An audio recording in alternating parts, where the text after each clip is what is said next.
Hey guys, tonight we're going to drift back, further than usual, to a time of iron and salt spray, to the very edge of the known world. Picture it, a longship, its dragon-headed prow slicing through a grey, chilling mist. The air smells of wet wool, pine tar, and an unnerving alien earthiness you've never encountered before. This is the shore of a continent that doesn't have a name yet. A world untouched by European ambitions, diseases, or maps. And for the handful of Norse men and women aboard this vessel, it represents either a future of unimaginable plenty or a swift, lonely death. Thousands of miles from anyone who even knows they're gone. The line between those two outcomes was so thin, so fragile, that it's a miracle we can even talk about it today. It reminds you how much of our vast, sprawling history rests on the choices of just a few dozen people in a single, windswept camp. So, before you get comfortable, take a moment to like the video and subscribe, but only if you genuinely enjoy what I do here. It's always fun to see where everyone is listening from, so feel free to post your city and the local time in the comments below. Now dim the lights, maybe turn on a fan for that soft background hum, and let's ease into tonight's journey together. To understand how our new timeline begins, you first have to appreciate why the original one ended so abruptly. You have to stand on that wind-battered coast of what we now call Newfoundland and feel the sheer, overwhelming isolation of it all. The story, as we know it, begins not in North America, but one step away, in Greenland. This was the true frontier of the Norse world, a settlement established around 985 AD by the famously persuasive and recently exiled Erik the Red, a man whose real estate marketing skills were clearly ahead of his time, naming a giant block of ice Greenland in the hopes of attracting settlers. And it worked, for a while. During a period of relatively mild weather, known as the medieval warm period, a few thousand Norse managed to carve out a life there, farming in the sheltered fjords and hunting seals and walrus. But it was always a life on the razor's edge. This is the world that birthed Leif Erikson, son of Erik. Our main sources for his story are the Vinland sagas, the saga of the Greenlanders, and Erik the Red's saga. It's a crucial historical fact to remember that these were oral traditions, epic family histories full of heroism and feuds, written down centuries after the events they describe. They're less like precise historical records and more like a blend of memory, myth, and maybe just a little bit of fireside exaggeration. In one version, Leif is blown off course on his way back to Greenland from Norway. In another, he intentionally seeks out lands a trader named Bjarni Herjolfsson had spotted years earlier, but hadn't bothered to explore. Bjarni clearly wasn't getting paid on commission. Whatever the prompt, Leif and his crew made landfall on a series of new shores around the year 1000. He named them with a pragmatism that would make a modern marketing executive weep. The first, a desolate place of rock and glaciers, he called Helluland, the land of flat stones.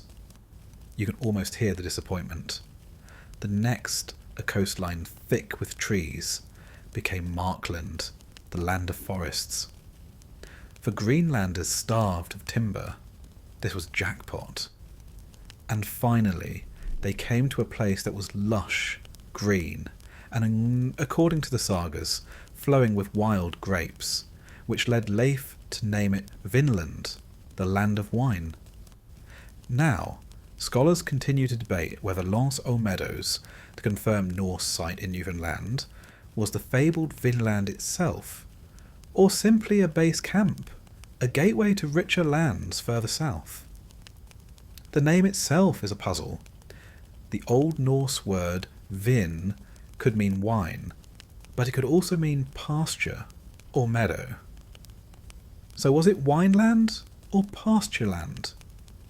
The latter makes more sense for the climate of Newfoundland, where butternuts and wild grapes did grow, but perhaps not in the abundance the sagas suggest. Maybe Leif, like his father, knew a thing or two about branding.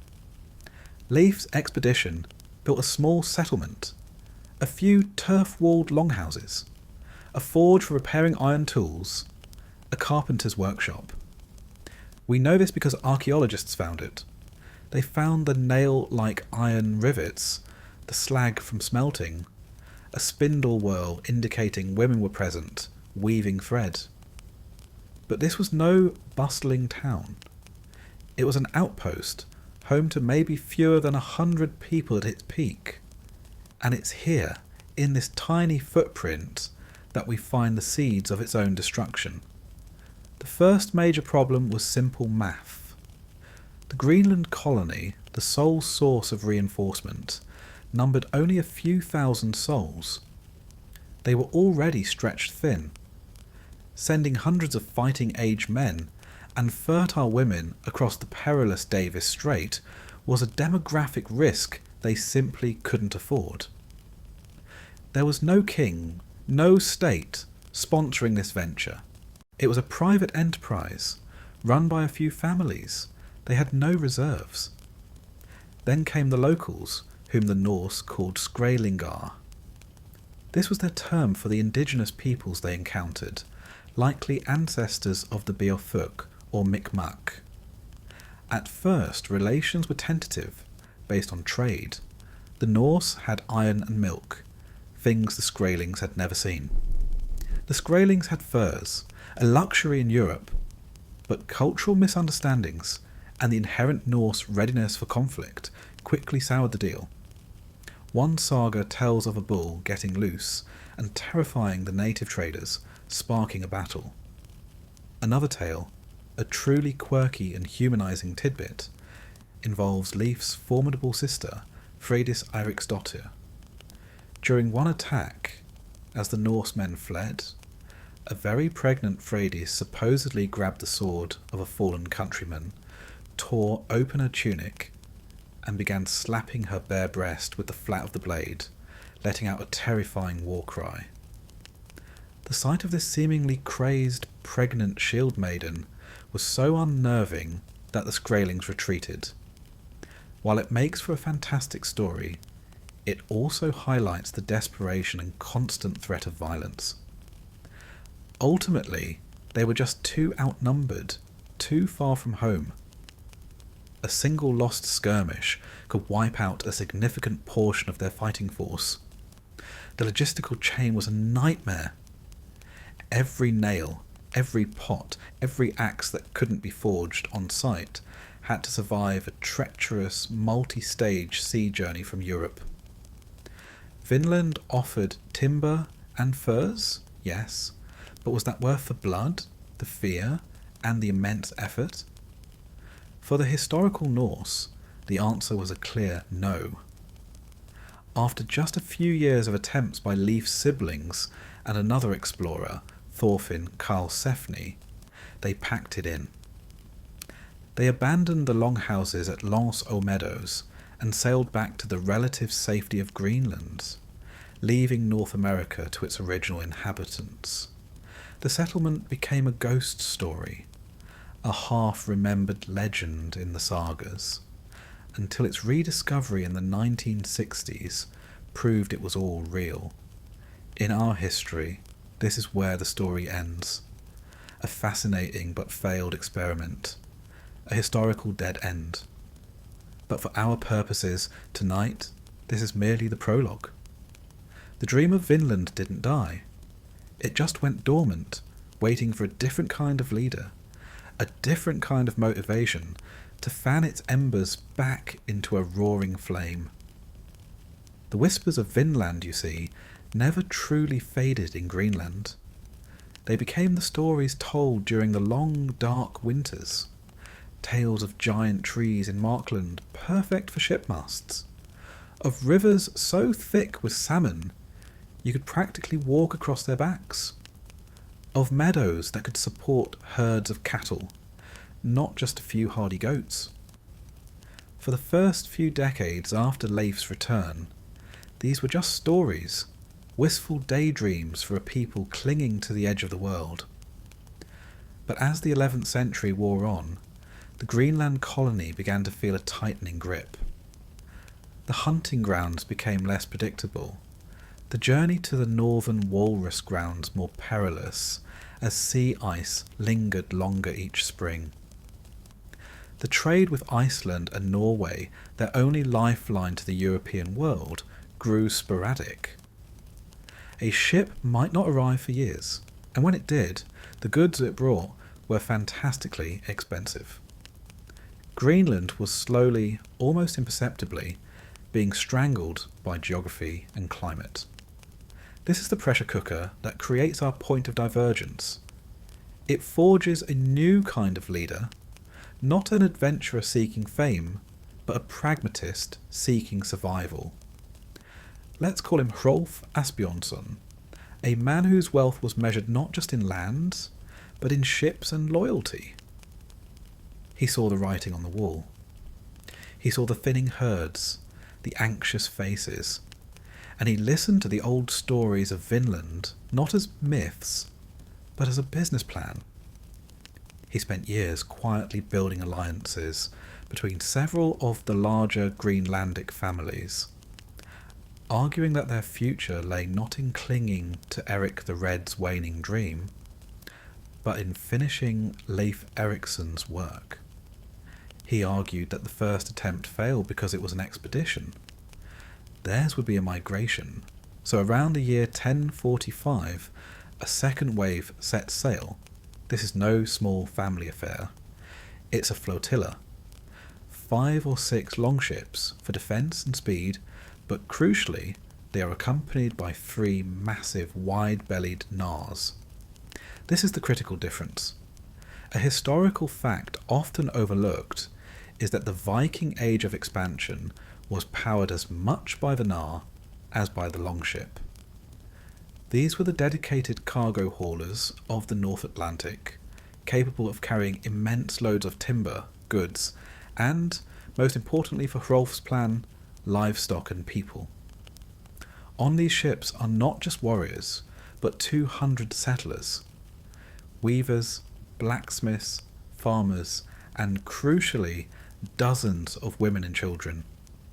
They are transporting the core of a society, not just a raiding party. They carry precious breeding pairs of sheep and goats, sacks of hardy barley seed, iron tools, and clay pots filled with sour milk culture to start their own skier. They are, in effect, towing a starter kit for a new Greenland across the ocean. Their navigation is a testament to Norse genius. On clear days, they use a sun compass, a simple but effective tool. But on the foggy, overcast days common to the North Atlantic, they rely on something more subtle. This is where we get a quirky, almost magical piece of their technology, the sunstone or solarstein. The sagas mention it, and scientists believe it was likely a piece of calcite, Iceland spar, which has a polarizing property. By holding it up to the sky, a skilled navigator could find the precise location of the sun, even through thick clouds, by observing how the light passed through the crystal.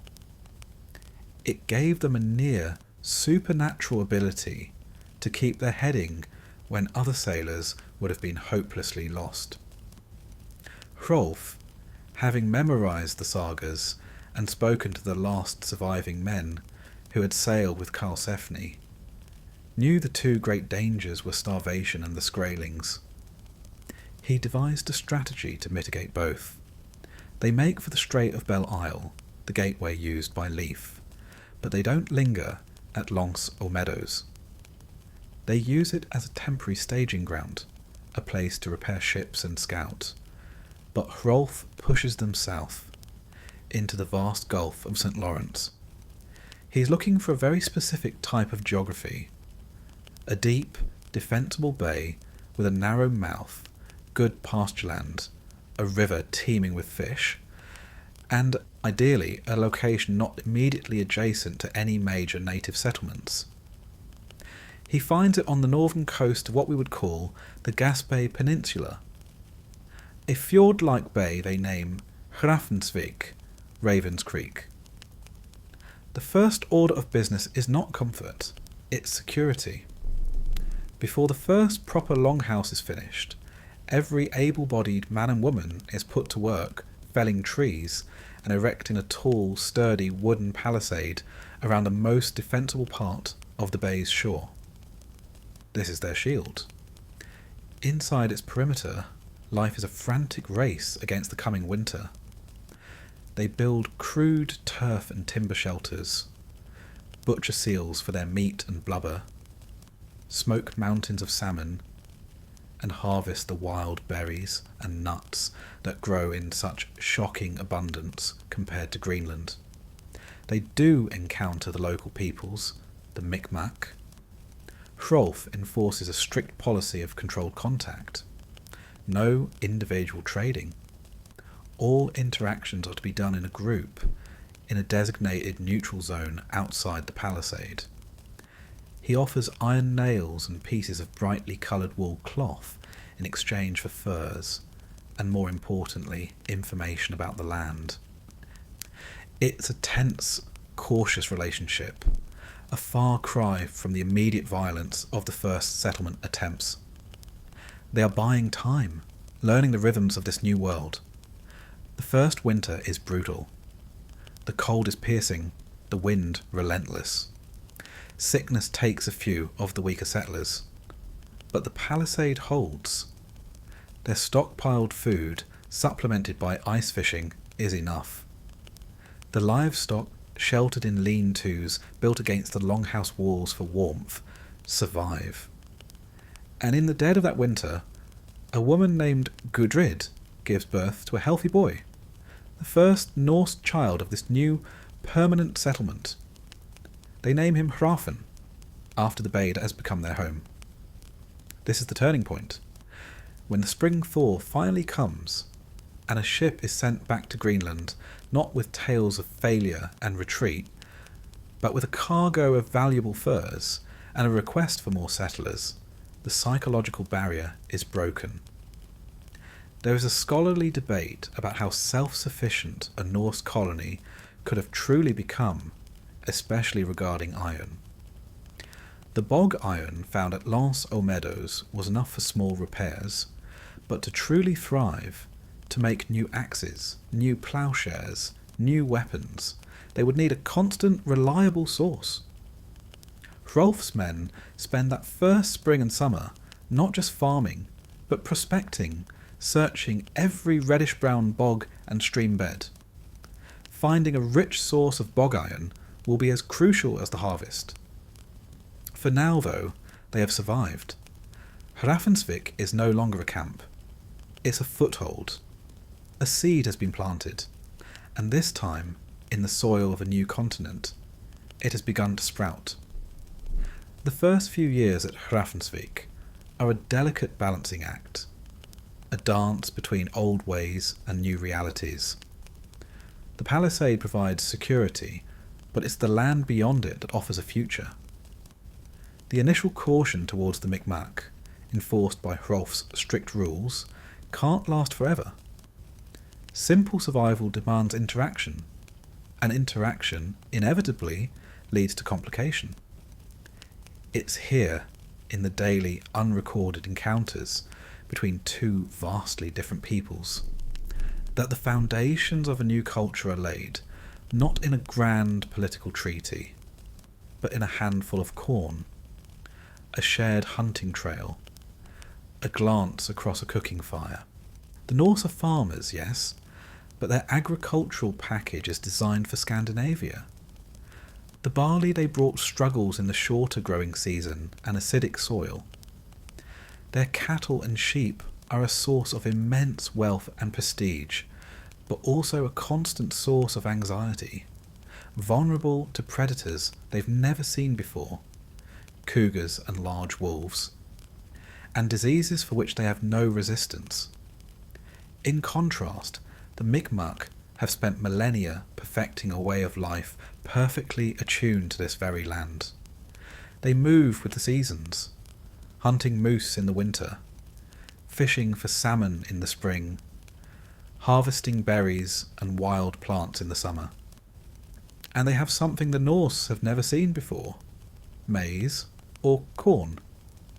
This crop, acquired through ancient trade networks that stretch far into the continent's interior, is a marvel. It grows quickly and provides a staggering caloric return. The trade begins tentatively. An iron axe head, a tool of almost miraculous efficiency to a people using stone, is worth an enormous quantity of corn and beaver pelts. A single steel needle is a treasure. But this trade isn't just about goods, it's about knowledge. A Norse farmer, trying to figure out why his barley is failing, watches a Mi'kmaq woman plant corn, squash and beans together in a mound, the three sisters, and realises they are enriching the soil and supporting each other. A Norse hunter tracking a deer might encounter a Mi'kmaq hunting party and learn the best way to build a deadfall trap, or how to use a particular bird call to locate game. This brings us to a crucial historical fact. Pre-Columbian North America was not an empty wilderness. It was a continent crisscrossed by sophisticated trade routes and populated by complex societies.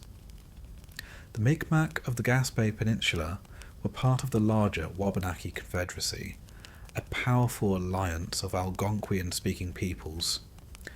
The Norse didn't land in a vacuum, they landed in someone else's backyard. The initial Norse assumption of superiority, based on their iron and large ships, is quickly tempered by the sobering reality of their dependence on local knowledge for survival. As the settlement grows, with a second and then a third wave of settlers arriving from an increasingly desperate Greenland, the nature of contact shifts. It's one thing to trade with a small outpost. It's another to watch it swell into a village of several hundred people, clearing more and more land for their strange-smelling livestock. Tensions inevitably rise. Skirmishes break out over hunting grounds or fishing rights. But unlike the first Vinland attempt, this new colony is too large to be easily dislodged, and the Mi'kmaq, though wary, also see the benefits of continued access to Norse iron. This uneasy balance leads to the first instances of deeper cultural and, inevitably, genetic mixing. It doesn't begin with grand marriages between chieftains and jarls. It starts on the fringes. A young Norseman, perhaps a second son with no land to inherit, might spend a winter with a Mi'kmaq band to learn their hunting techniques and end up taking a wife. A Mi'kmaq woman, perhaps captured in a raid or drawn by the relative security of the Norse settlement, might integrate into a Norse household. These early unions are the most powerful force for change. The children of these unions are the first true Vinlanders. They grow up with a foot in two worlds. They learn to speak both Old Norse and Algonquian. They hear tales of Odin and Thor from their father, and stories of Glooskap and the trickster spirits from their mother. They learn to handle a Norse axe and a Mi'kmaq bow with equal skill. They are a bridge but also a source of confusion and sometimes suspicion for both sides. The Norse might look at their darker hair or eyes and question their loyalty. The Mi'kmaq might see their use of iron and their father's customs and view them as outsiders. Here we encounter a quirky, humanizing detail of cultural exchange: food. The Norse diet of dairy, bread, and boiled meat is radically different from the Mi'kmaq diet of game, fish, and plants. Imagine a Norse woman's first encounter with maple syrup, a miraculous sweetness from a tree, or a Mi'kmaq man's baffled reaction to cheese, a block of sour, solidified milk. The new Vinlandic cuisine would be a fascinating fusion. Smoked salmon seasoned with bog myrtle, cornbread made with buttermilk, venison stew thickened with barley, sweetened with maple sugar. These new tastes are the flavour of a world being born. There is, of course, an ongoing scholarly debate about the power dynamics of such relationships in colonial contexts. Were these unions consensual partnerships, or were they overwhelmingly a product of coercion and the dominance of the incoming group? The answer, in our alternate timeline, is messy and complex. It's yes to all of it. There are genuine alliances and loving relationships. There are also brutal raids where women are taken as captives, a practice common to both Norse and many indigenous cultures of the period. The sagas themselves are unflinchingly honest about this aspect of Viking life. What matters for our story is that the mixing happens, creating a population that is genetically and culturally distinct from its parent stocks. This process, over 2 or 3 generations, begins to forge a new people. They are not simply Norsemen living in a new land. They are Vinlanders. Their identity is shaped by the fjord of Hrafnsvik, but also by the vast surrounding forest. They know the Norse runes, but they also know the petroglyphs carved into the rocks by their mother's people. They revere the strength of Thor, but they also respect the spirits of the river and the woods. This nascent hybrid identity is the colony's greatest strength. It gives them a resilience and adaptability that the original Greenlanders, clinging stubbornly to their old ways on a new continent, could never have achieved. They are becoming part of the land, not just occupiers of it. The survival of Hrafnsvik, cemented by the first generation of mixed heritage children, creates a new kind of momentum. The trickle of settlers from Greenland becomes a steady stream. The news that reaches Iceland and even Norway is no longer of a failed expedition, but of a thriving colony. This isn't just Vinland the Good anymore. It's a tangible place, a viable alternative for those facing famine, political pressure, or simply a lack of opportunity back in the old world. With this influx of new blood and old ambition, the single settlement of Hrafnsvik is no longer enough.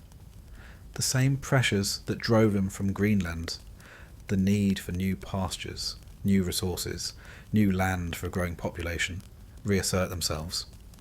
It's time to expand. The expansion follows the water. The Norse are, above all, a maritime people. Their ships are their lifeblood, their highways, their key strategic advantage. From Hrafnsvik in the Gaspé Peninsula, they begin to push out, exploring the vast basin of the Gulf of St. Lawrence. They follow the coast of what we call New Brunswick, marvelling at the colossal tides of the Bay of Fundy. They establish a major new settlement near the mouth of the Saint. Lawrence River itself, a strategic choke point controlling access to the continent's interior. They name it Straumfjord, or Current Fjord, for the powerful river currents that dominate the area. This would be our timeline's Quebec City, built on the same commanding cliffs overlooking the water. Straumfjord becomes the political and military heart of the growing Vinlandic domain. Hrafnsvik remains the old town, the cultural touchstone, but Straumfjord is the future. Its palisades are taller, built with the accumulated knowledge of decades of defence. Its longhouses are larger, housing the families of the most powerful chieftains, who now call themselves Jarls of Vinland. A thing, the traditional Norse public assembly, is established on the bluffs of Straumfjord, where free land-owning men gather to make laws, settle disputes, and plan for war or exploration. This is the beginning of a distinct Vinlandic political identity, separate from the laws of Iceland or Norway. Meanwhile, a third type of settlement emerges, driven by a single overriding need: wood. Greenland was practically treeless, and Iceland wasn't much better. A crucial historical fact is that the Greenlanders undertook perilous voyages all the way to Markland, likely the coast of Labrador, just to get timber for building and repairs. For the new Vinlanders, the forests are an almost incomprehensible treasure. They established logging camps along the coasts of Markland and what we'd call Newfoundland, clear felling vast swathes of pine, oak and maple. These camps aren't intended to be permanent homes in the same way as Hrafnsvik or Straumfjord. They are industrial sites populated by tough, hardy men who spend their seasons felling trees, trimming them into timbers and planks, and loading them onto the fat-bellied gnars for transport back to the core settlements, or, eventually, for trade back across the Atlantic. The growth of these towns creates a new social structure. In Hrafnsvik, you have the old families, proud of their heritage tracing back to the first settlers. They are the landed gentry, their wealth measured in cattle and pasture land. In Straumfjord, you find the warrior elite and the politically ambitious, jockeying for power and influence in the new thing. And in the logging camps of Markland, a rougher, more egalitarian society develops, where a man's worth is measured by the strength of his back and his skill with an axe.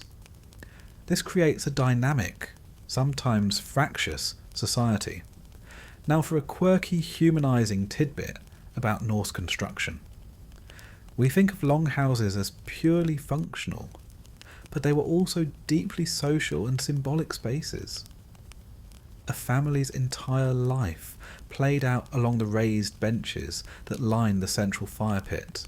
The most important person, the head of the household, had their seat in the middle of the long wall, and social status decreased the further you got from that central point. In these new Vinlandic towns, this tradition continues, but with a twist. The longhouses are now built not with scarce driftwood and turf, but with massive straight timbers from the endless forests. They are larger, more durable, and more impressive than anything their cousins in Greenland or Iceland could build.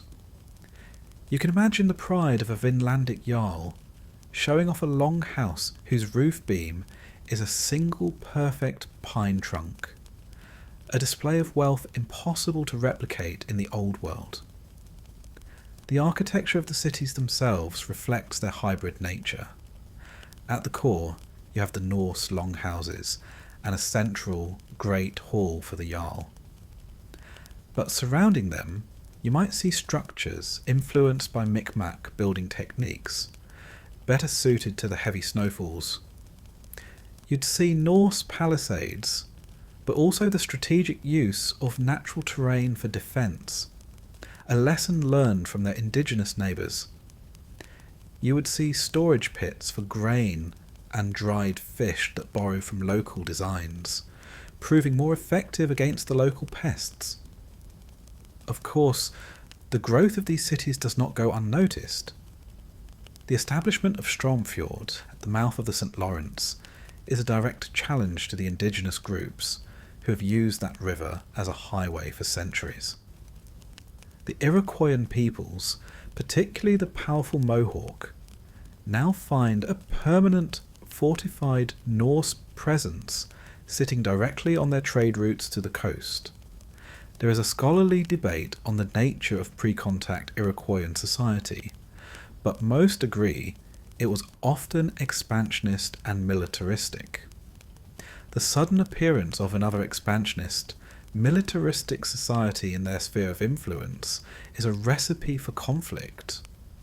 The era of cautious, localised trade with the Mi'kmaq is over. The Vinlanders are no longer just a small colony on the edge of the continent. They are a regional power, and their growing cities are a bold statement of intent, carving out a permanent piece of the North American landscape for themselves. The next stage of their history will not be written with ploughshares and fishing hooks, but with iron swords and bearded axes. With a network of fortified towns and a growing population, the Vinlandic Norse transition from mere survival to something resembling a functioning state. And like any state, it needs an economy. What emerges is a unique economic system, a triangle of trade connecting Vinland, its indigenous neighbours, and the old Norse homelands in Greenland and Iceland. This network isn't driven by gold or spices, but by the fundamental needs and resources of each region. Iron from the Norse, corn from the continental interior, and the luxury goods of the North Atlantic, furs and walrus ivory, as the currency that oils the entire machine. At the heart of the Vinlandic economy is their one overwhelming technological advantage: metallurgy. The local bog iron they discovered was sufficient for early needs, but to truly scale up, to equip an army and a workforce, they needed more. Expeditions from Straumfjords, pushing up the rivers, discover richer iron deposits in the Canadian Shield. This is a game changer. Blacksmiths, who were respected craftsmen in the Old World, become figures of immense power and wealth in Vinland. A smith who can consistently produce high-quality axe heads, swords, nails and ploughshares is as important as any jarl. The forge, with its roaring fire and rhythmic hammering, becomes the engine room of the entire society. This industrial capacity allows for the first part of the economic triangle, the trade with indigenous peoples, which now becomes more formalised and, frankly, more exploitative. The initial ore over iron gives way to a pressing need. An indigenous group, armed with Norse iron weapons, has a massive advantage over its neighbours. This creates an arms race. The Jarls of Straumfjord are savvy enough to understand this. They don't just trade iron, they use it as a tool of foreign policy. They form alliances with certain groups, like their long-standing partners, the Mi'kmaq, providing them with a steady supply of metal goods. In return, they demand tribute in two forms: food, especially massive quantities of corn and dried venison to feed their growing towns, and beaver pelts. The beaver pelt becomes the de facto currency for much of this internal trade. It's lightweight, durable, and in high demand back in Europe. This leads to the rise of a new profession in Vinlandic society, the pelsjäger, or fur trapper.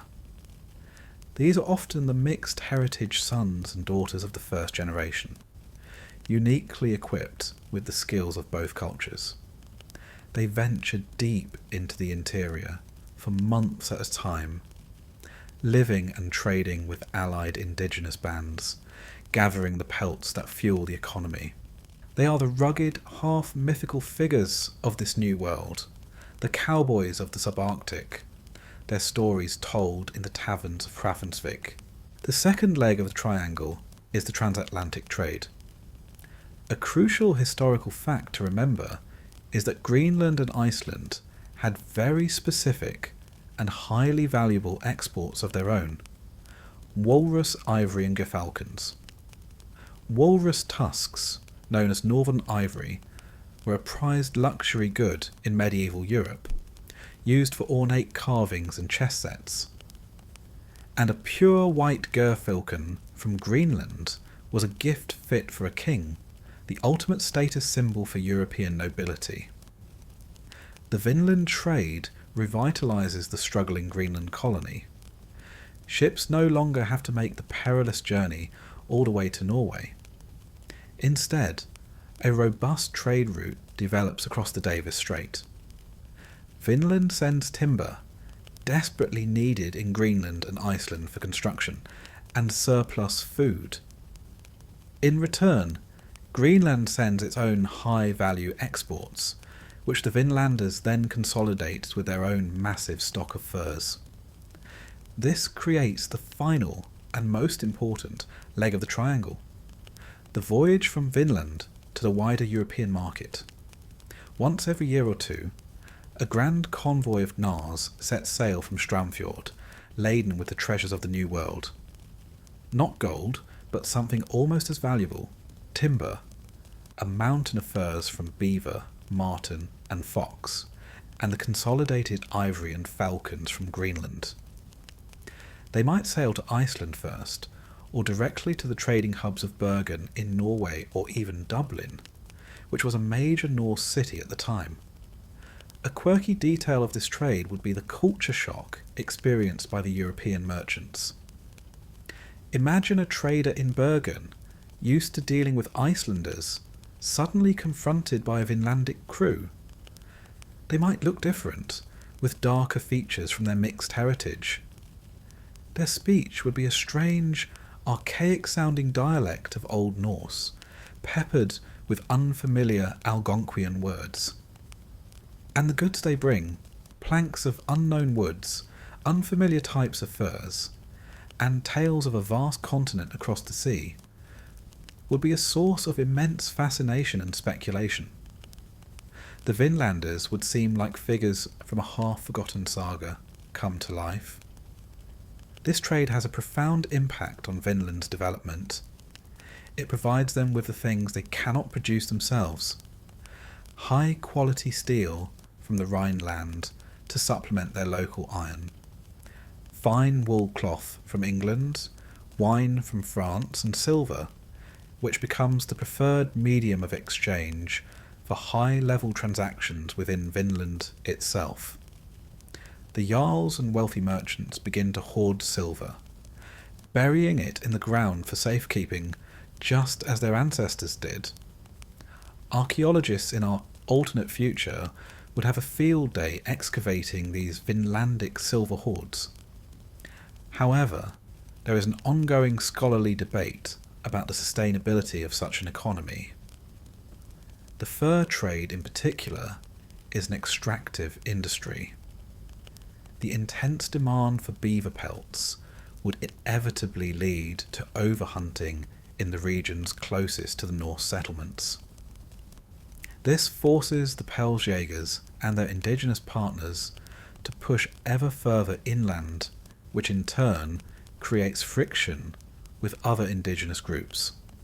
The iron for corn trade, while beneficial to the Norse, fundamentally alters indigenous societies, making them dependent on a foreign power and escalating local conflicts. The economy that allows Vinland to thrive is also planting the seeds of future, larger-scale wars.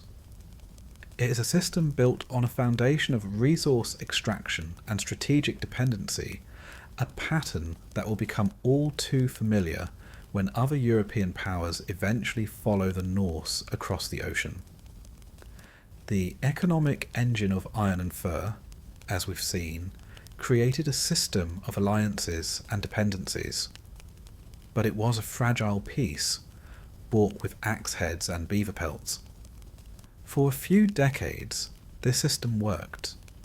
The Vinlandic Norse consolidated their hold on the St. Lawrence Gulf, their Mi'kmaq and other Algonquian allies, acting as a buffer zone and trade intermediary. But the continent was not empty, and the forces the Norse had set in motion were inevitably pushing them towards a clash with the other major power in the region, the Haudenosaunee, or Iroquois Confederacy.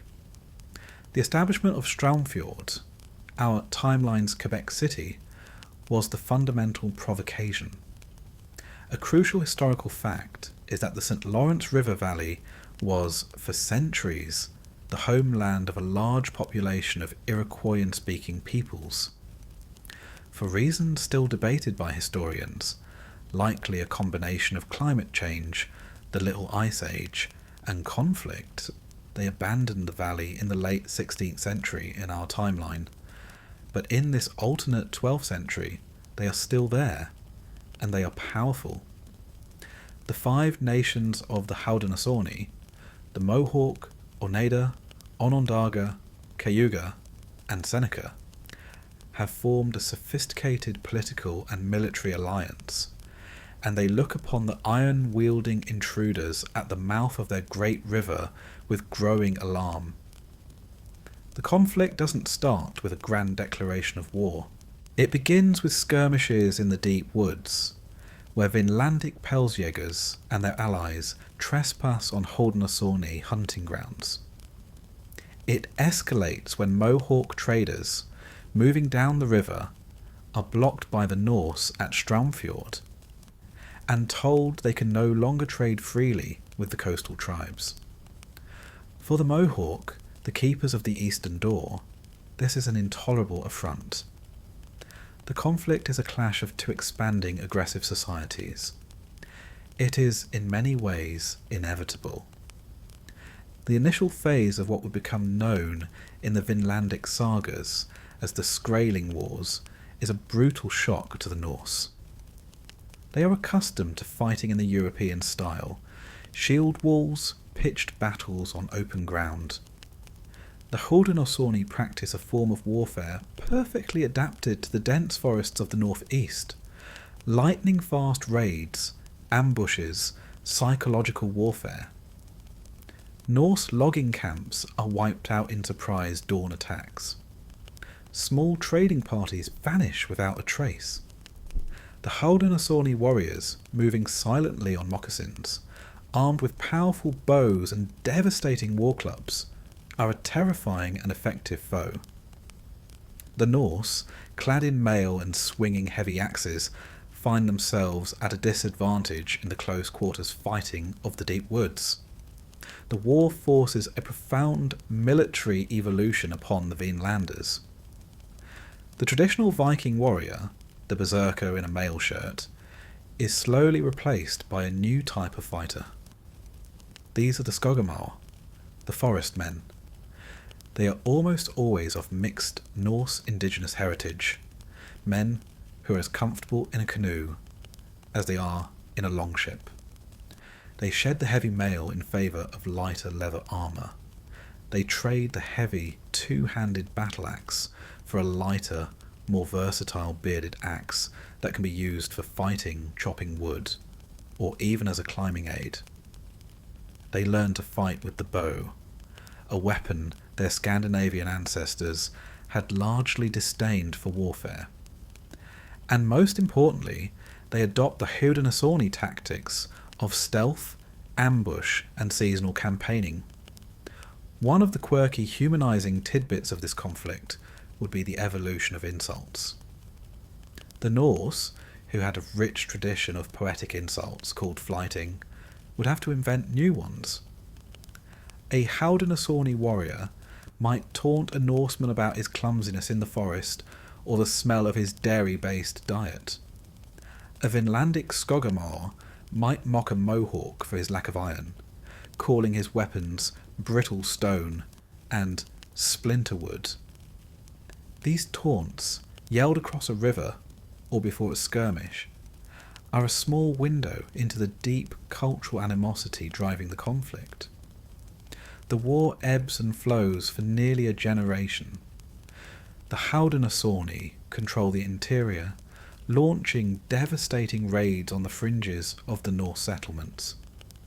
The Norse controlled waterways, their longships allowing them to strike deep into Haudenosaunee territory, along the rivers, burning villages and cornfields. Straumfjord itself is besieged multiple times. Its high palisades and strategic position on the cliffs allowing it to hold out against even the most determined assaults. It becomes a brutal war of attrition. The Norse have the advantage in metallurgy and fortification. The Haudenosaunee have the advantage in numbers and mastery of the terrain. There is a scholarly debate about the true nature of total war among pre-modern societies. But the Skræling Wars, in our alternate timeline, would come very close. It is not just a war between warriors, it's a war between peoples. Both sides target civilians, burn food stores, and take captives. For the Norse, the captives are often enslaved, put to work on their farms or in their forges. For the Haudenosaunee, male captives often ritually tortured and executed, a practice meant to intimidate their enemies and absorb the captive's strength into the community. It is a grim, savage conflict that leaves deep scars on the Vinlandic psyche. Ultimately, neither side can achieve a decisive victory. The Haudenosaunee cannot drive the Norse into the sea, and the Norse cannot conquer the vast forested heartland of the Haudenosaunee. The war ends not in a grand peace treaty, but in a grudging, de facto stalemate around the year 1150. A militarised frontier is established roughly along the line of the Richelieu River and Lake Champlain. South of this line is the sphere of the Haudenosaunee. North of it lies the Norse domain. Trade resumes cautiously at first, but it is now a trade conducted across a heavily armed border. The war has been immensely costly for both sides, but it has had a profound, transformative effect on the Vinlanders. It has forged them in a crucible of conflict, forcing them to adapt and innovate. It has militarised their society and created a permanent warrior class in the Skogamar. And most importantly, it has severed their last lingering emotional ties to the old world. They are no longer Europeans living abroad. They are Vinlanders, a people of the new world, defined by the lands they have settled and the enemies they have fought to hold it. The end of the Skræling Wars marks a pivotal psychological turning point for the people of Vinland. Decades of grinding conflict have a way of clarifying one's identity. You are defined, in large part, by who you are not. They are not the Skrælingr to the south, they're bitter rivals across the militarised frontier. But just as importantly, they are no longer the Norse of Greenland or Scandinavia. The sporadic contact with the old world, which had been a lifeline, now felt like a connection to a distant and increasingly irrelevant past.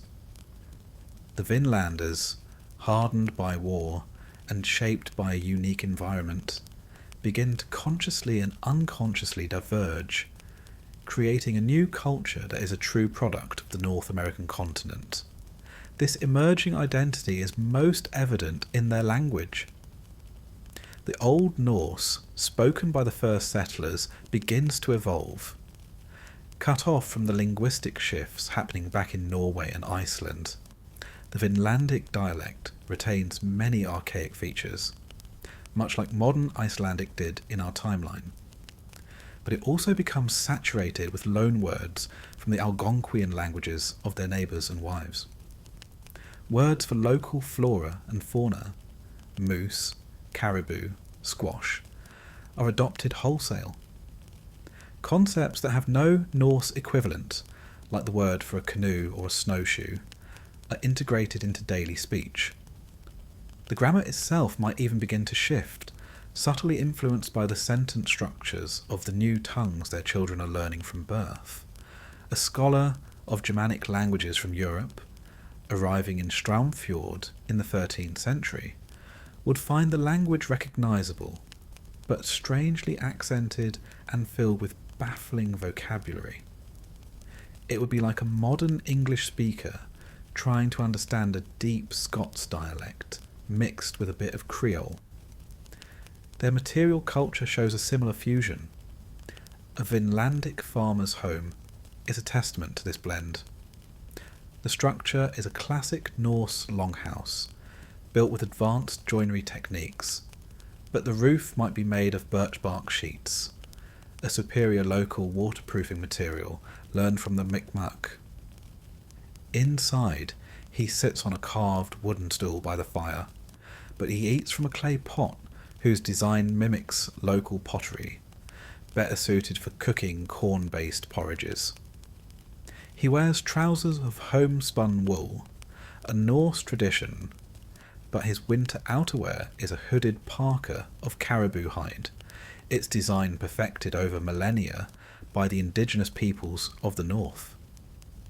His primary tool is a steel axe, but he is equally proficient with a stone-headed adze for certain woodworking tasks. This isn't a case of one culture replacing the other. It's a pragmatic synthesis, taking the best and most suitable technologies from both worlds. This is the very definition of a Creole culture. A crucial historical fact to consider here is the Norse obsession with law and social order. The Icelandic Commonwealth, for instance, had one of the world's first parliaments, the Althing, and a comprehensive legal code. This tradition is continued at the Thing in Straumfjord, but the laws they create are tailored to their new reality. New laws are needed to govern the fur trade, to manage disputes over trapping territories, and to regulate relations with allied and hostile indigenous groups. Laws regarding inheritance have to be adapted to account for the children of mixed unions, who now make up a significant portion of the population. Are they full heirs? Do they have the same rights as a pure-blooded Norseman? After a few generations, the question becomes almost moot, as nearly every family has some indigenous ancestry. The law, by necessity, evolves to recognise the mixed heritage reality of their society. One of the more quirky, humanising aspects of this new identity would be their naming conventions. Traditional Norse names like Hrolf, Bjorn, Gudrid, and Freydis are still common, but they start to be joined by new names, or by names that reflect the new world. A boy might be named Bjorn Moose to commemorate a great moose hunt. A girl born by a particular river might be given a name that combined a Norse element with an Algonquian place name. Surnames, which were patronymic in Scandinavia, Leif Erikson, son of Erik, might begin to evolve. A man might become known not as Hrolf Asbjornsen, but as Hrolf Skogamaur, Hrolf the Forest Man, or Hrolf Hrafnsvik, Hrolf of Ravens Creek, tying his identity to his deeds or his land rather than just his father. There is, of course, a scholarly debate on how a sense of nationhood or collective identity is formed. Is it shared language, shared religion, a shared enemy, or shared territory? For the Vinlanders, the answer is all of the above. The Skræling Wars provided the shared enemy. The lands around the St. Lawrence Gulf provided the territory. Their unique dialect provided the language. And as we will see, their evolving spiritual beliefs will provide the final, crucial piece of the puzzle. This new identity is solidified by the stories they tell themselves. The old sagas of Iceland and Norway are still recounted, but they are now joined by new epics, the sagas of Vinland. These are tales not of kings in Europe, but of the founding of Hrafnsvik, of Hrolf Asbjornsen's great gamble. They tell of the deeds of the great Pelsjägers and the heroes of the Skræling Wars. The protagonists of these sagas are men and women of mixed heritage, whose cleverness comes from understanding both the Norse and the indigenous way of thinking. The formidable Freydis Eiriksdottir from the original sagas becomes an almost mythic founding mother in these new tales, her ferocity held up as the ideal for all Vinlandic women. By the early 13th century, a ship arriving from Iceland would find a people who are familiar, yet alien. These Vinlanders are tough, self-reliant, and fiercely independent. They have a deep, almost mystical connection to their land, a connection their European cousins, long removed from their pagan roots, have largely lost. They view the outside world with a mixture of curiosity and suspicion. They are traders, not subjects. They have no king, only the jarls of their thing, and they bend the knee to no one. They are the first non-indigenous nation of the Americas, a hybrid culture born of iron and stone, longship and canoe, saga and smoke signal. Their story is no longer a chapter in the history of Norse expansion. It's the first chapter in the history of a new people. As the 13th and 14th centuries unfold, the Vinlandic settlements, forged by war and fused by culture, enter a period of relative stability and consolidation. They have their territory, their unique identity, and a robust, self-sufficient economy. But back in the old world, a storm is gathering. A biological catastrophe of such epic proportions that it will reorder society on a global scale. In October of 1347, a dozen Genoese trading ships pull into the Sicilian port of Messina. Most of the sailors aboard are already dead or dying, afflicted with a terrifying sickness that causes fever, chills, and grotesque black swellings, the buboes that would give the Black Death its name. The plague, caused by the bacterium Yersinia pestis, scythed through a European population that had no immunity and no concept of germ theory. It spread along trade routes, wiping out an estimated 30 to 60% of Europe's population in just a few years. It was an apocalypse. A crucial historical fact is that the plague's impact was not just demographic, it was psychological, economic, and social. It shattered faith in the church, which could offer no protection. It led to massive labour shortages, which in turn empowered the surviving peasants to demand better wages, helping to dismantle the old feudal system. It was the great, horrific accelerator of the late Middle Ages. For the struggling Norse colonies in Greenland, the Black Death was the final nail in the coffin. The already sporadic trade with Norway ceased almost completely. The plague didn't even need to reach Greenland's shores directly. The collapse of its support network was enough to doom it. With no new supplies, no new settlers, and a worsening climate as the Little Ice Age took hold, the Greenland colony withered and died out completely by the early 15th century, its last inhabitants succumbing to starvation, inbreeding, and conflict with the newly arrived Inuit. In our timeline, their silence marked the end of the Norse presence in the Western Hemisphere. But in our new timeline, the story is dramatically different. For the Vinlanders, the Black Death is something they hear about only in frightening, half-believed rumours from the rare trader who makes it across the Atlantic. They might hear a tale from a half-mad Icelandic sailor about a ghost ship drifting into harbour with a dead crew, or a story of entire cities in Norway where the only living things are the rats.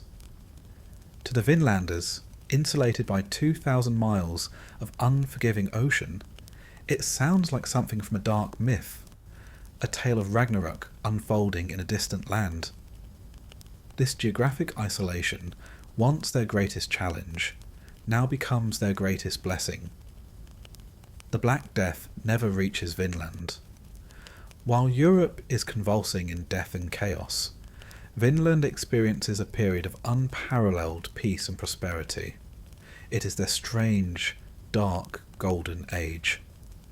With the Greenland colony gone, they are the sole masters of the North Atlantic trade routes. They are completely, utterly on their own, and they thrive on it. The labour shortages in Europe create a ravenous demand for their raw materials. Timber is needed to rebuild. Furs are a luxury the newly wealthy merchant class can now afford. Vinlandic Nars that brave the journey to a recovering Europe can demand astronomical prices for their goods. This period of isolation and self-reliance has profound effects on their society. The Skogar, the forest warriors who were heroes of the Skræling Wars, become the new elite.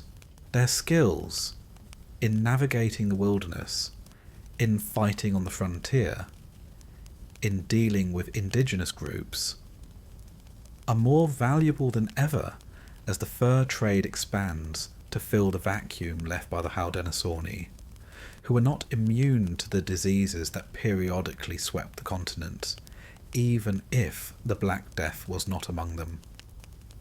The Jarls of Straumfjord and Hrafnsvik become more like merchant princes than feudal lords, their power based on the control of trade routes rather than agricultural land. There is a scholarly debate on how much pre-modern societies understood about contagion. While they didn't know about bacteria, they did understand that proximity to the sick could make you sick. The Vinlanders, hearing the tales of the plague, would have developed an almost paranoid sense of quarantine. Any ship that did arrive from Europe would be forced to anchor far from shore for weeks, its crew forbidden to land until they were proven healthy. This is where a quirky, humanising detail emerges: the smoke talk. Vinlandic officials, standing on a headland downwind from a quarantined ship, would shout questions to the crew, trying to get news of the outside world. Imagine the scene. A bearded Vinlandic Jarl in a sealskin cloak, yelling across the water to a terrified Norwegian sailor, trying to make sense of the horrors he was describing. The whole city? You saw it? By Thor's beard? What sorcery is this? This era, which we can call the Great Seclusion, solidifies the Vinlandic sense of exceptionalism.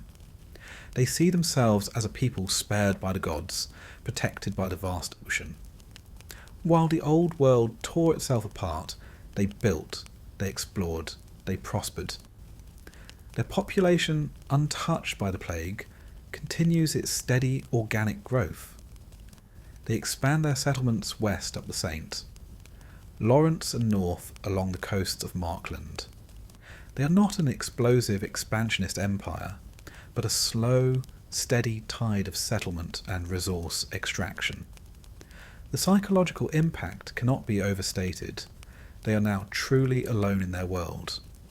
The umbilical cord to Europe is not just cut, it has dissolved. They have no one to rely on but themselves, no one to look to for guidance or approval.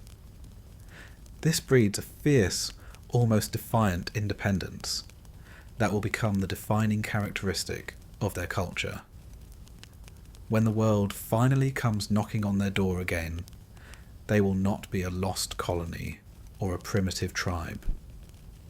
They will be a mature, self-aware nation, one that has weathered its own storms and watched from afar as the old world burned. Their isolation was their salvation, a strange mercy delivered by a bacillus that reshaped one continent and, in doing so, allowed another to find its own path. As Vinland drifted into its great seclusion, insulated from the plagues and politics of Europe, one of the most profound transformations was happening not in their forges or on their frontiers, but in their hearts and minds. The official religion of the first Norse settlers was, by the 11th century, Christianity. Leif Erikson himself was supposedly converted by King Olaf Tryggvason of Norway and tasked with bringing the new faith to Greenland. A crucial historical fact is that the conversion of Scandinavia was a top-down affair, driven by kings who saw a unified faith as a tool for state building. But on the fringes of the Norse world, in places like Iceland and, in our timeline, Vinland, the old ways died hard. The first settlers in Ravensvik would have been a mixed bag. Some, like their leader Hrolf, might have been pragmatic Christians, attending a small turf-walled church run by a priest who sailed with them. But many others, especially those from more isolated farmsteads in Greenland, would have still held deep-seated beliefs in the old gods. Thor, the mighty protector of mankind. Odin, the wise and cunning Allfather. Freya, the goddess of love and war. And a host of other deities, giants, elves and spirits. For these people, the old faith wasn't a state religion. It was a folk religion. A way of understanding the world, deeply woven into the seasons, the landscape, and the family. In the isolation of Vinland, with only a handful of priests and no overarching church authority to enforce orthodoxy, this folk paganism didn't just survive, it thrived. More than that, it began to evolve, absorbing influences from the new world around it. The Norse gods were well suited to the Vinlandic experience. Who better to appeal to for protection during a sea voyage than Njord, the god of the sea? Who better to ask for strength in battle against the Skrælingar than Thor with his mighty hammer Mjolnir? The Vinlandic environment, full of deep dark forests, towering mountains and powerful rivers, felt like a landscape straight out of their mythology, a place where giants and spirits might very well still dwell. This is where the fusion with indigenous spirituality begins. It's not a formal syncretism where a council decides that one god is equivalent to another. It's a grassroots blending of beliefs and practices. A Vinlandic farmer, whose wife is a Micmac woman, might still offer a prayer to Thor for a strong harvest, but he also learns from her to leave an offering of tobacco for the spirit of the land as a sign of respect. The Norse already believed in the Landvettir, the spirits of the land. It was a very small step to see the spirits revered by their indigenous neighbours as the very same beings, just known by different names. The result is a uniquely Vinlandic paganism. Odin, the seeker of knowledge who hung himself from the world tree Yggdrasil to learn the runes, might become associated with the figure of the shaman, who undertakes vision quests to gain spiritual wisdom. Thor, the thunder god, finds a natural parallel in the thunderbird, a powerful mythological creature in many Algonquian traditions. The Norse concept of cedar, a form of magic and prophecy practiced predominantly by women, finds fertile new ground. A Vinlandic vulva, or seeress, might use traditional Norse chants, but her rituals might also incorporate the use of a native ceremonial drum or the burning of local sacred plants like sage and sweetgrass. A quirky, humanizing tidbit of this new religion would be its rituals surrounding death. The Norse had a variety of funeral practices, including burial in mounds and ship burials for great chieftains. In Vinland, these practices might merge with local customs. A great jarl might be laid to rest in a traditional Norse-style burial mound, but the grave goods would include not just his sword and axe, but also a quiver of arrows tipped with local flint and a pouch of corn to sustain him on his journey to the afterlife. An afterlife that might be imagined as a combination of Valhalla and the indigenous spirit world. Imagine archaeologists excavating such a mound, finding this baffling mix of cultural artifacts, a perfect snapshot of a fused worldview. There is an ongoing scholarly debate about the resilience of pagan beliefs, in the face of monotheistic expansion. In most of Europe, paganism was suppressed, often violently, but in Vinland there is no central authority to do the suppressing. The few Christian priests who remain become isolated figures. Their message of one God, a distant king in the sky, has to compete with a vibrant, living pantheon of deities and spirits who seem to be present in every river, storm, and ancient tree. Over time, Christianity in Vinland doesn't die out completely, but it becomes a minority faith, perhaps seen as the God of the foreigners, its stories and saints absorbed into the broader pagan folklore, much as pagan elements were absorbed into Christianity in Europe.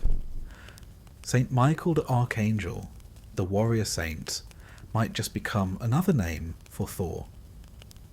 This new Vinlandic paganism becomes a cornerstone of their national identity. It is their religion, born of their land.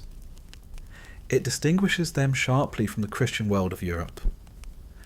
Their moral compass is not based on sin and salvation, but on the old Norse virtues of courage, honour, hospitality, and loyalty to one's kin.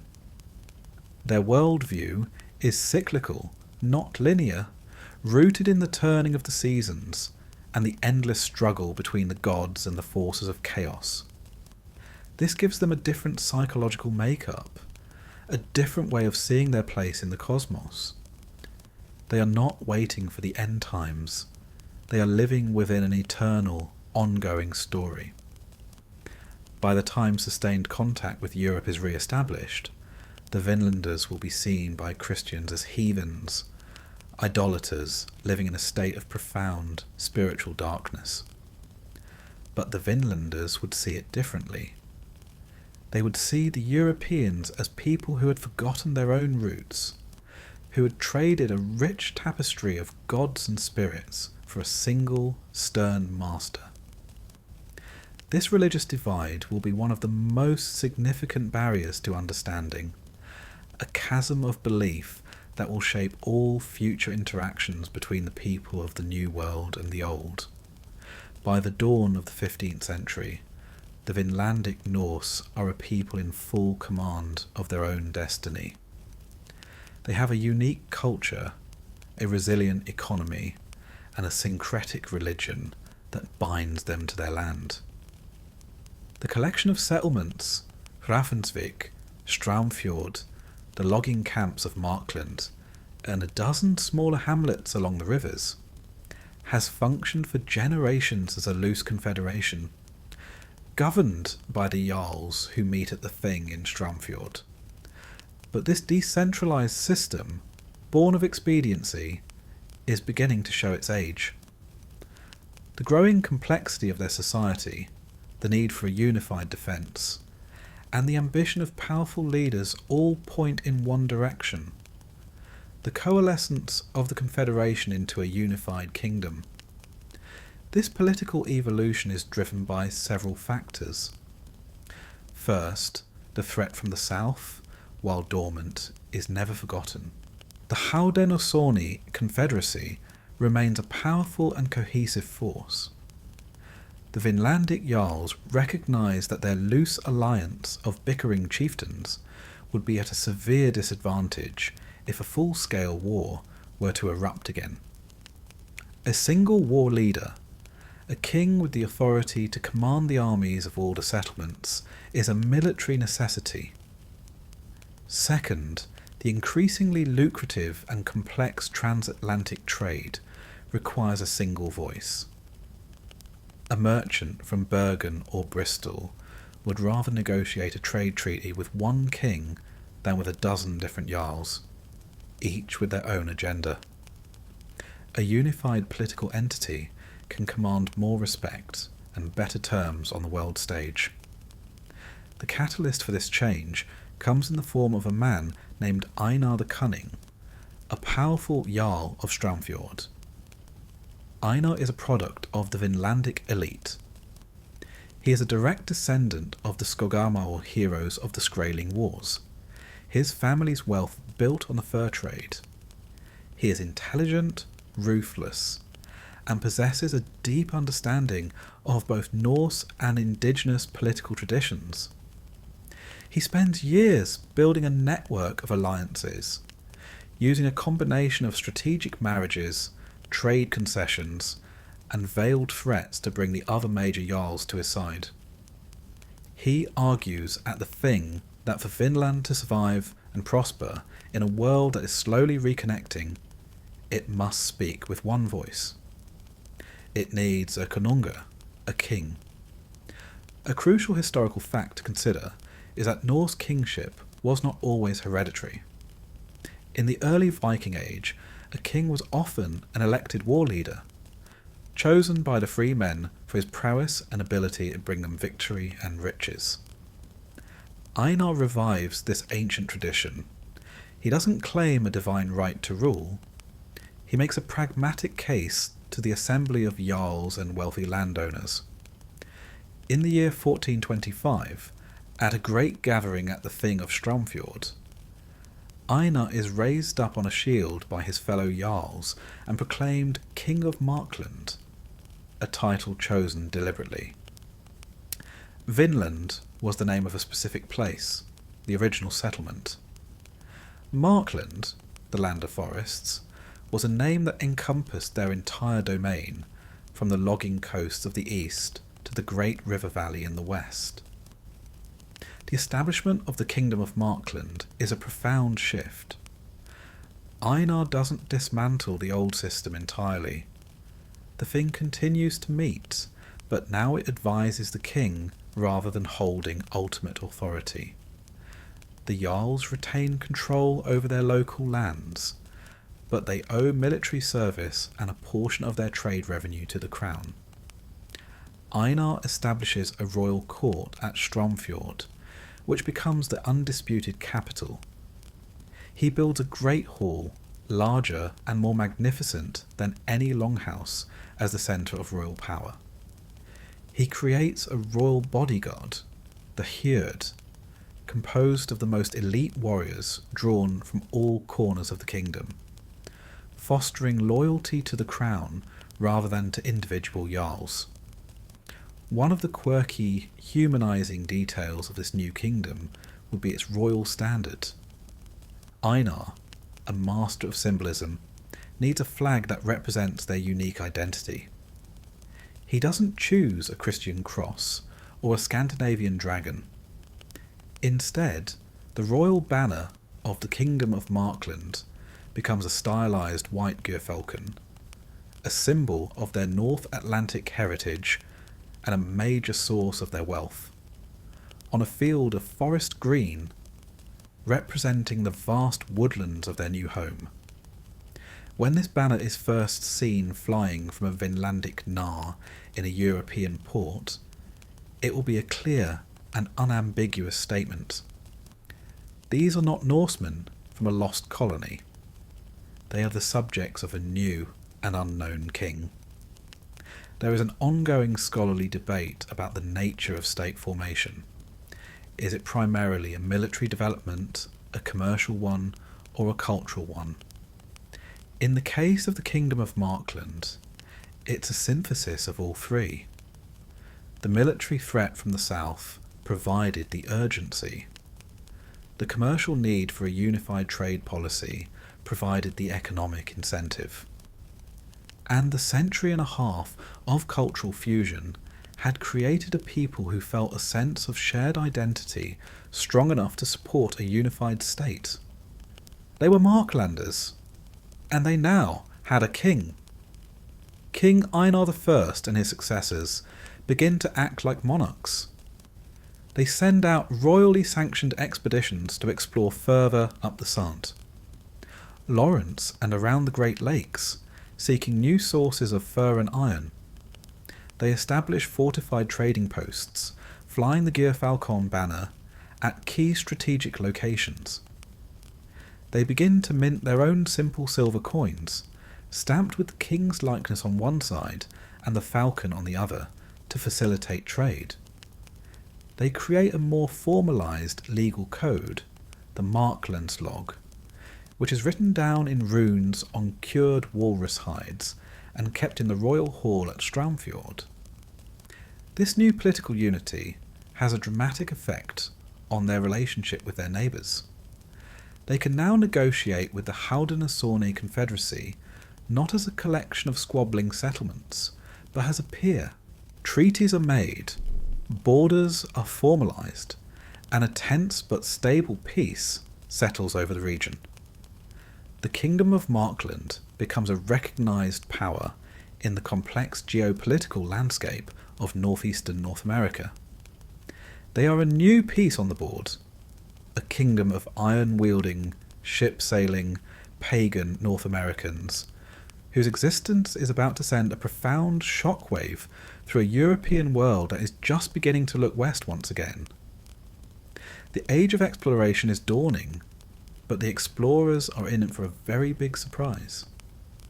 While the Kingdom of Markland was solidifying its identity in the crucible of the New World, Europe was slowly, painfully stitching itself back together.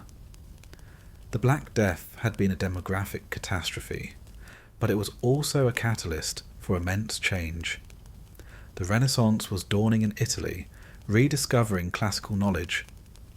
New banking and trade networks were forming, and most importantly, a new generation of ambitious, centralising monarchs in Portugal, Spain and England were looking for ways to expand their power and fill their treasuries. For centuries, the existence of Vinland had been, at best, a footnote in obscure Icelandic sagas, a half-mythical land of grapes and savage natives. But in our new timeline, that is not the case. The existence of Markland is not a secret. It's a known, if poorly understood, reality. The annual or biennial arrival of the Marklandic trade convoy in ports like Bergen, Dublin, or Bristol is a regular occurrence. These aren't the desperate voyages of a struggling colony. They are the confident expeditions of a prosperous, independent kingdom. European merchants and rulers know that across the Atlantic there exists a source of high-quality timber, endless furs, and exotic white falcons. They know it's ruled by a King of the Northmen who is most definitely not a Christian. This knowledge fundamentally alters the European mindset as the age of exploration begins.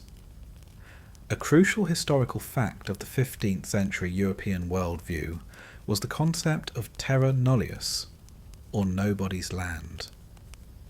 European powers justified their claims to new territories by arguing that the lands were either uninhabited or inhabited by non-Christian savages who lacked legitimate sovereignty.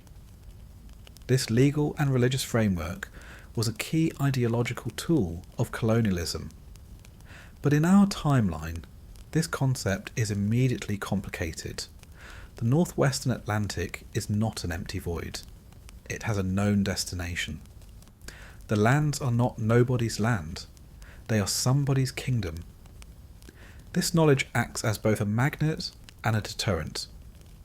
For a nation like Portugal, focused on finding a sea route to the Indies around Africa, Markland is a curiosity, a strange northern kingdom of heathens, but not a primary objective. For nations like England and France, however, whose geographic position makes the North Atlantic their natural sphere of interest, Markland is a much more direct concern. It is a potential rival, a potential trade partner, or a potential target. Imagine you are a merchant in Bristol, England, in the 1470s. For your entire life, you've seen the strange green and white falcon banner of the Markland ships. You've traded English wool for their rich beaver pelts. You've heard the sailors' tales, a mix of truth and wild exaggeration, about their king in his great wooden hall at Straumfjord, about their wars with the red men of the interior, and about their strange gods of thunder and mischief. You don't think of the lands across the ocean as a new world to be discovered. You think of it as Markland, the place the fur men come from. This changes the entire calculus of exploration. The goal is not to discover a new continent. The goal is to better understand and perhaps exploit a known one. Early English and French voyages, instead of being voyages of pure discovery, are a combination of reconnaissance and diplomacy. A ship sent by King Henry VII of England might have two objectives. First, to map the coastline of Markland more accurately, and second, to make contact with the court of King Einar II and assess its strength. Is this kingdom something to be conquered, allied with, or simply traded with? A quirky humanising detail of this first official contact would be the exchange of gifts. The English captain, following European protocol, might present the Marklandic king with a finely wrought steel sword and a Bible bound in velvet. King Einar II, a shrewd politician, would accept them graciously. In return, he would present the English captain with a matched pair of pure white gyrfalcons, a dozen of the finest beaver pelts, and a map of the coastline as they know it, drawn on cured deerskin in charcoal and ochre. The subtext of the exchange is clear. The English offer a symbol of their faith and military prowess. The Marklanders offer symbols of the unique wealth and knowledge of their domain, a subtle assertion of their mastery over it. There is a scholarly debate on the primary motivations for European exploration. Was it God, gold, and glory, or were the economic motives paramount? In our timeline, the existence of Markland shifts the balance firmly towards the economic and strategic. The God part is still there. The desire to convert the heathen Marklanders is a powerful impulse, but it's tempered by the reality that these are not scattered tribes, but a unified kingdom that would have to be converted by force. The glory is less about discovering the unknown and more about being the first European monarch to forge a profitable alliance with, or gain dominance over, this new power. The knowledge of Markland also accelerates the development of navigational technology and shipbuilding in Northern Europe. The need to make the transatlantic voyage safely and predictably drives innovation in ship design.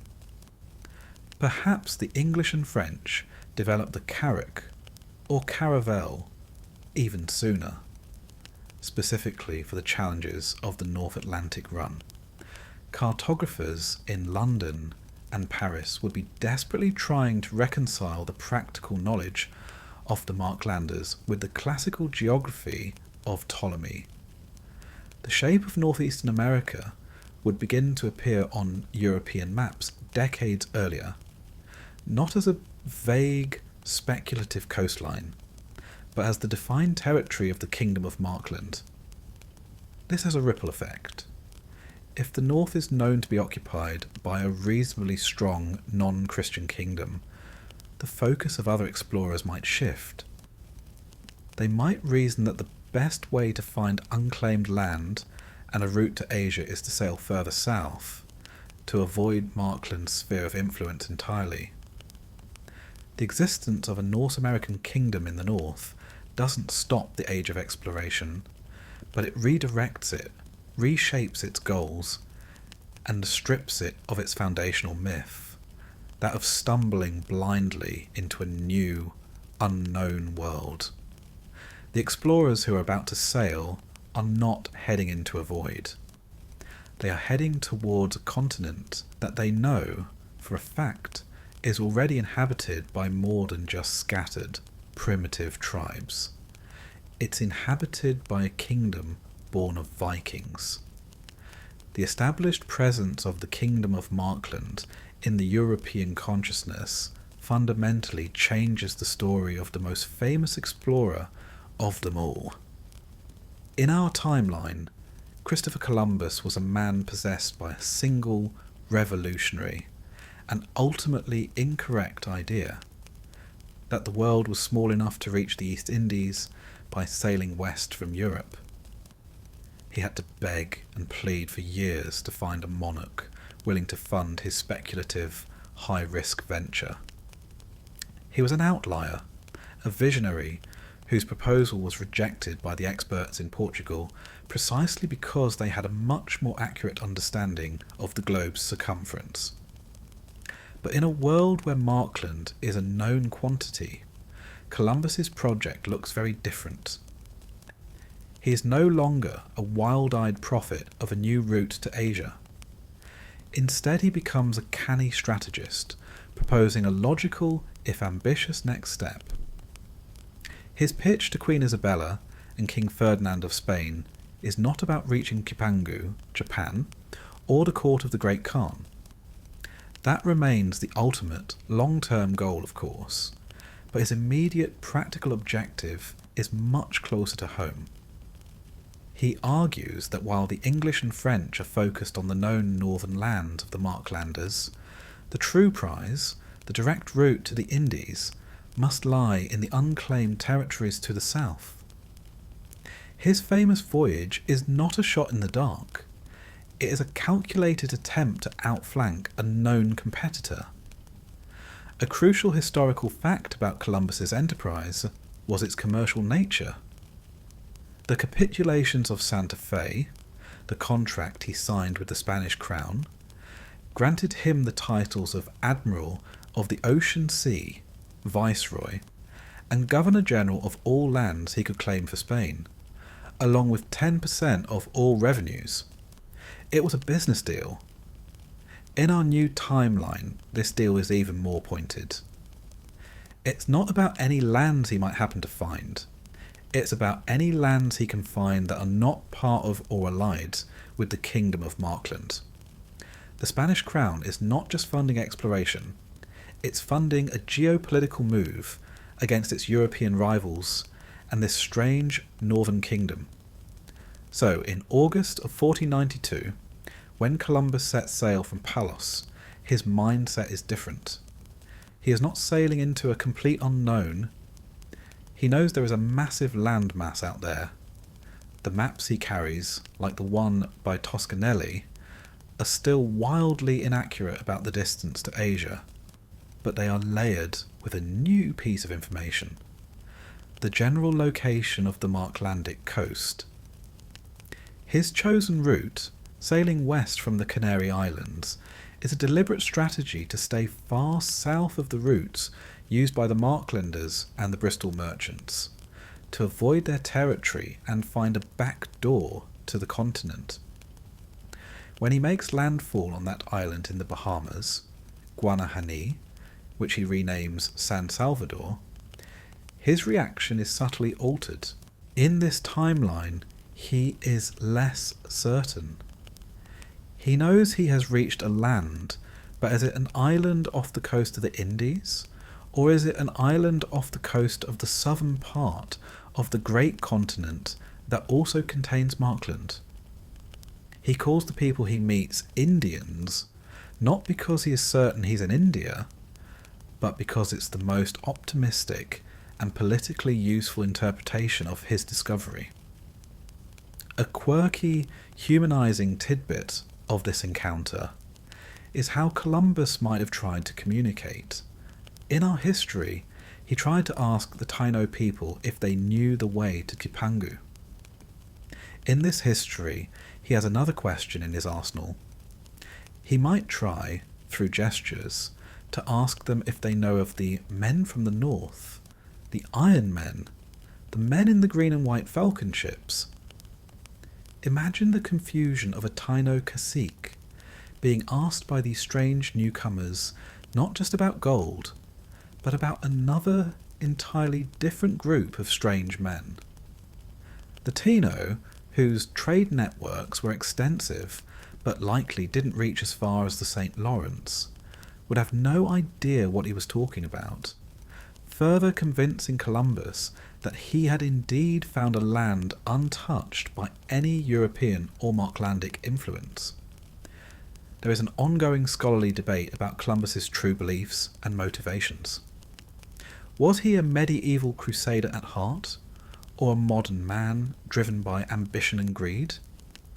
In this scenario, his modern strategic side is thrown into sharper relief. His famous letter on the first voyage, a masterpiece of propaganda in our timeline, becomes even more so. He would downplay any suggestion that this new land is connected to Markland. He would emphasise its gentleness, its wealth of gold, which he had to wildly exaggerate, and the docility of its people, presenting it to Ferdinand and Isabella as a far more promising prize than the cold, forested and well-defended kingdom of the north. Their majesties, he might write, can have all the gold they desire, without having to bargain with the heathen axemen of Markland. His subsequent voyages are also recontextualised.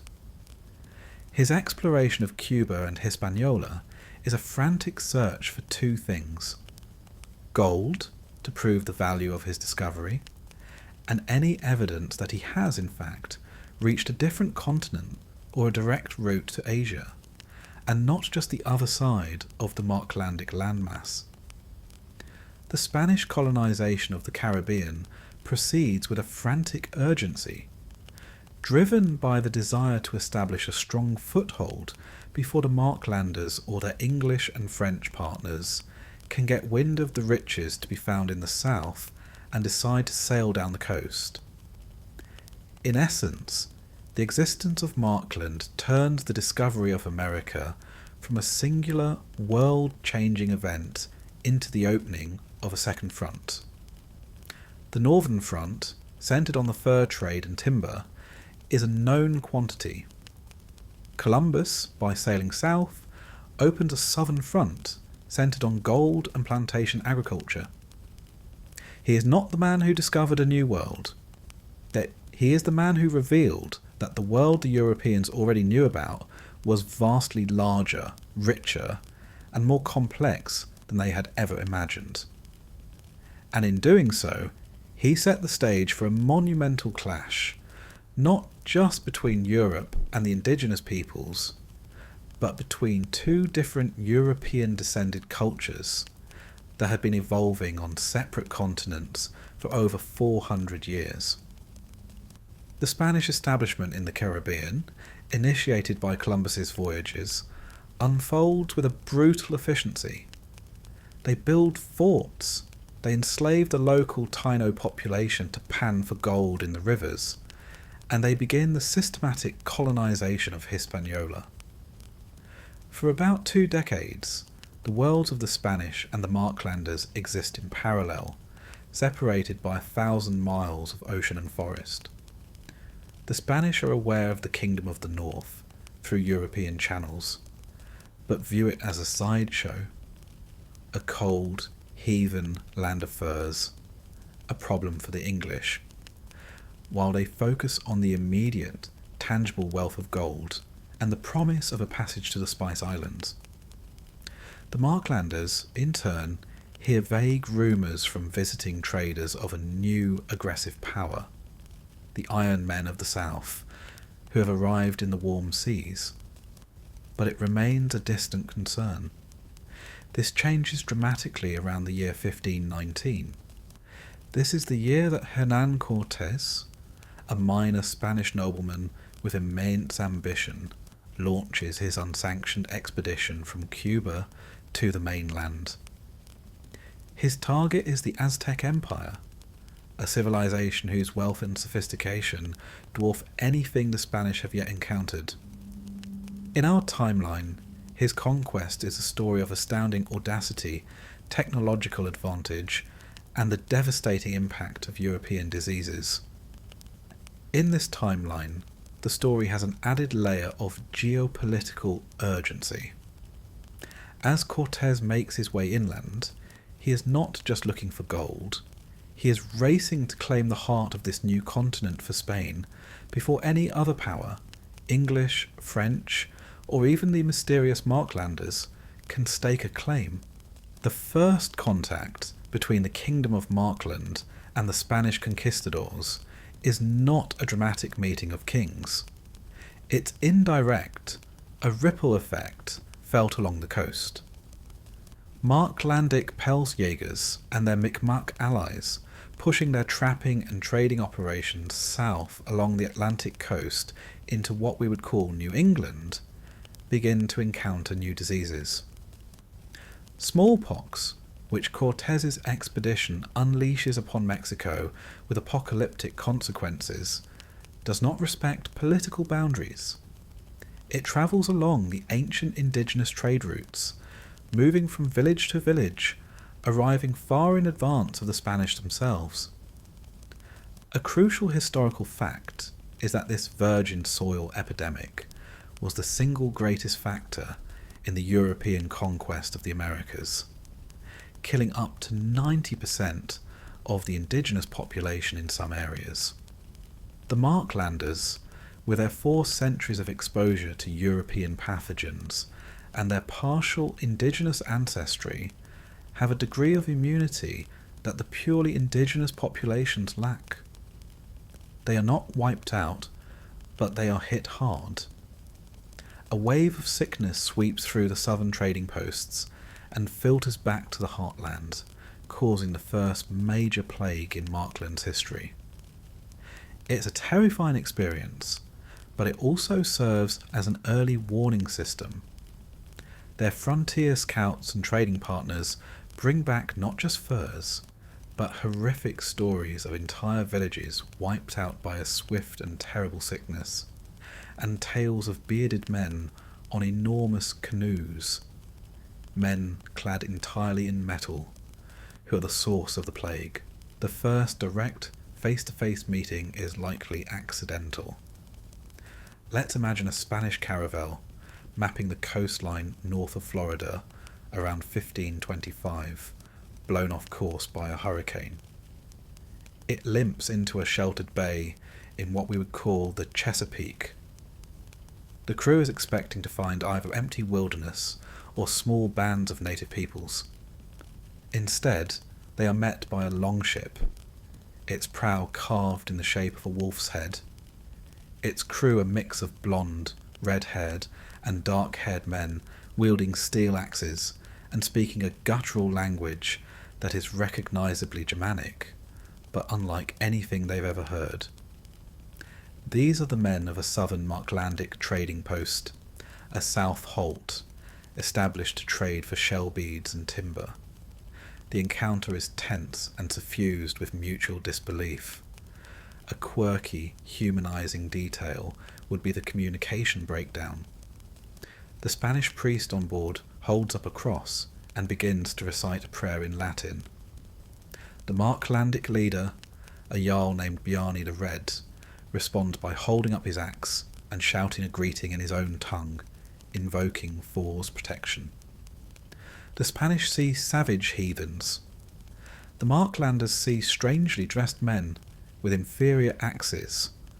Their own are forged from centuries of know-how, but with terrifyingly effective hand cannons, the arquebuses the Spanish carry.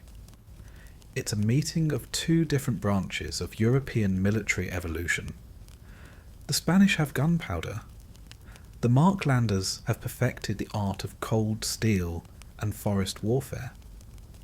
There is an ongoing scholarly debate about whether the Aztec and Inca empires could have ever resisted the Spanish conquest.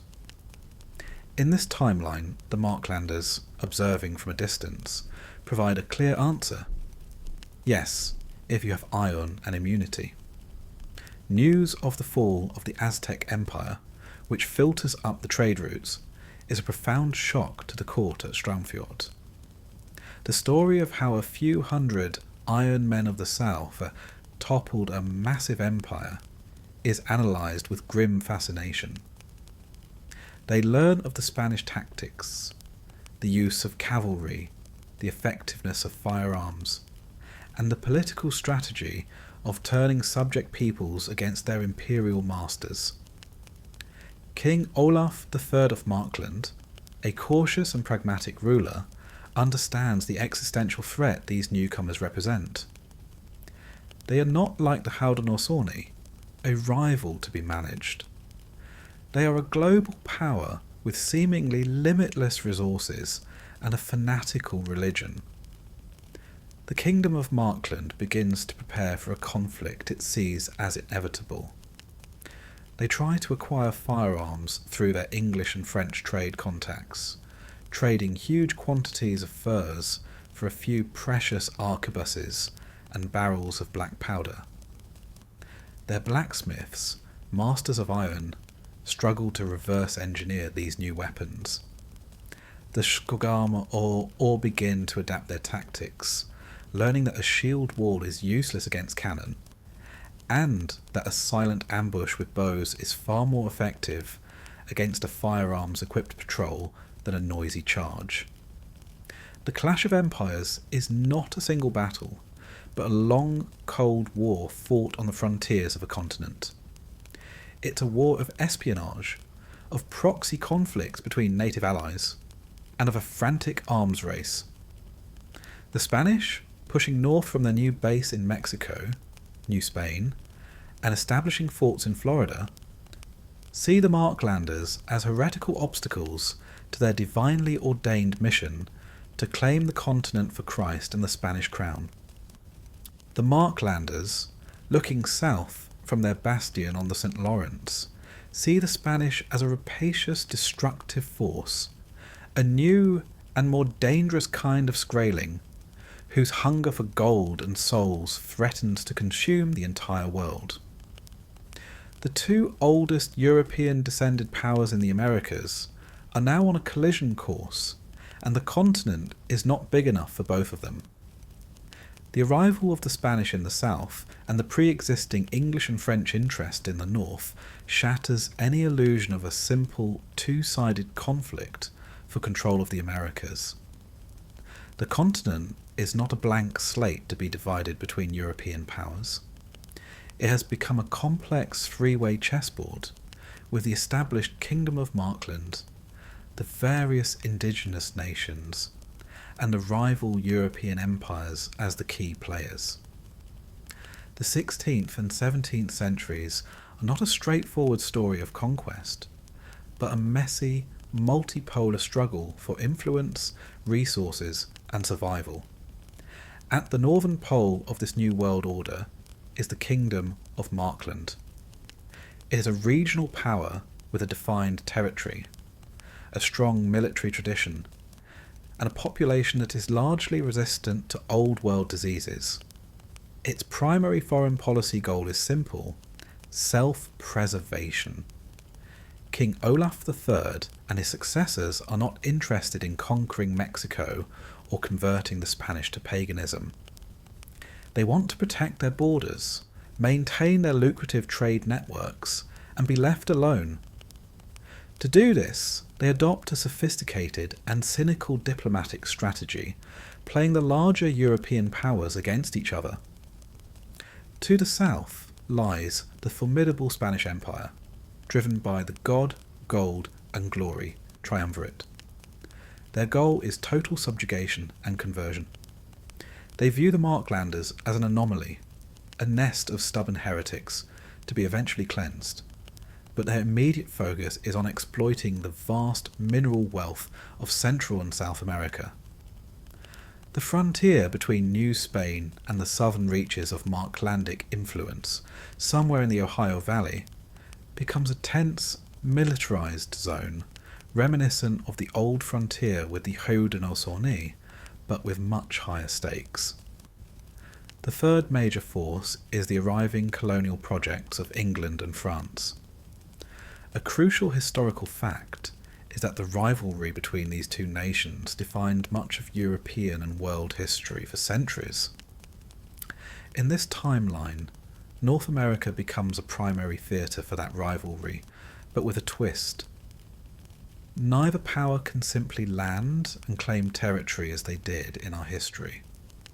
Much of the most desirable coastline on the North Atlantic is already part of, or allied with, the Kingdom of Markland.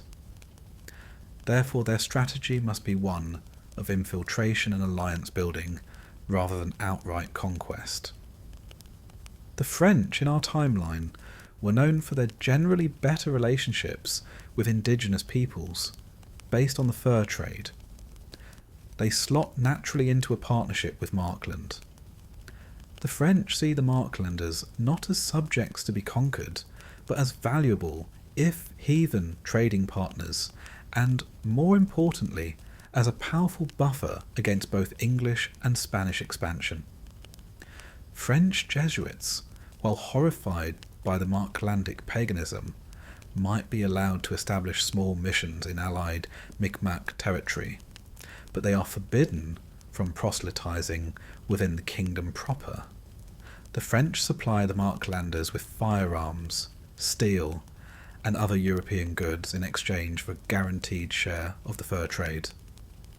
This Franco-Marklandic alliance becomes a major bloc in continental politics. The English, finding the French and Marklanders allied, are forced to adopt a different strategy.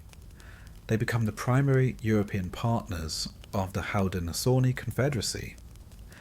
The English established their colonies south of the main Marklandic sphere of influence, in places like our timeline's Virginia, naming it perhaps Tsenacomaca, its Algonquian name, or something equally English, and New England.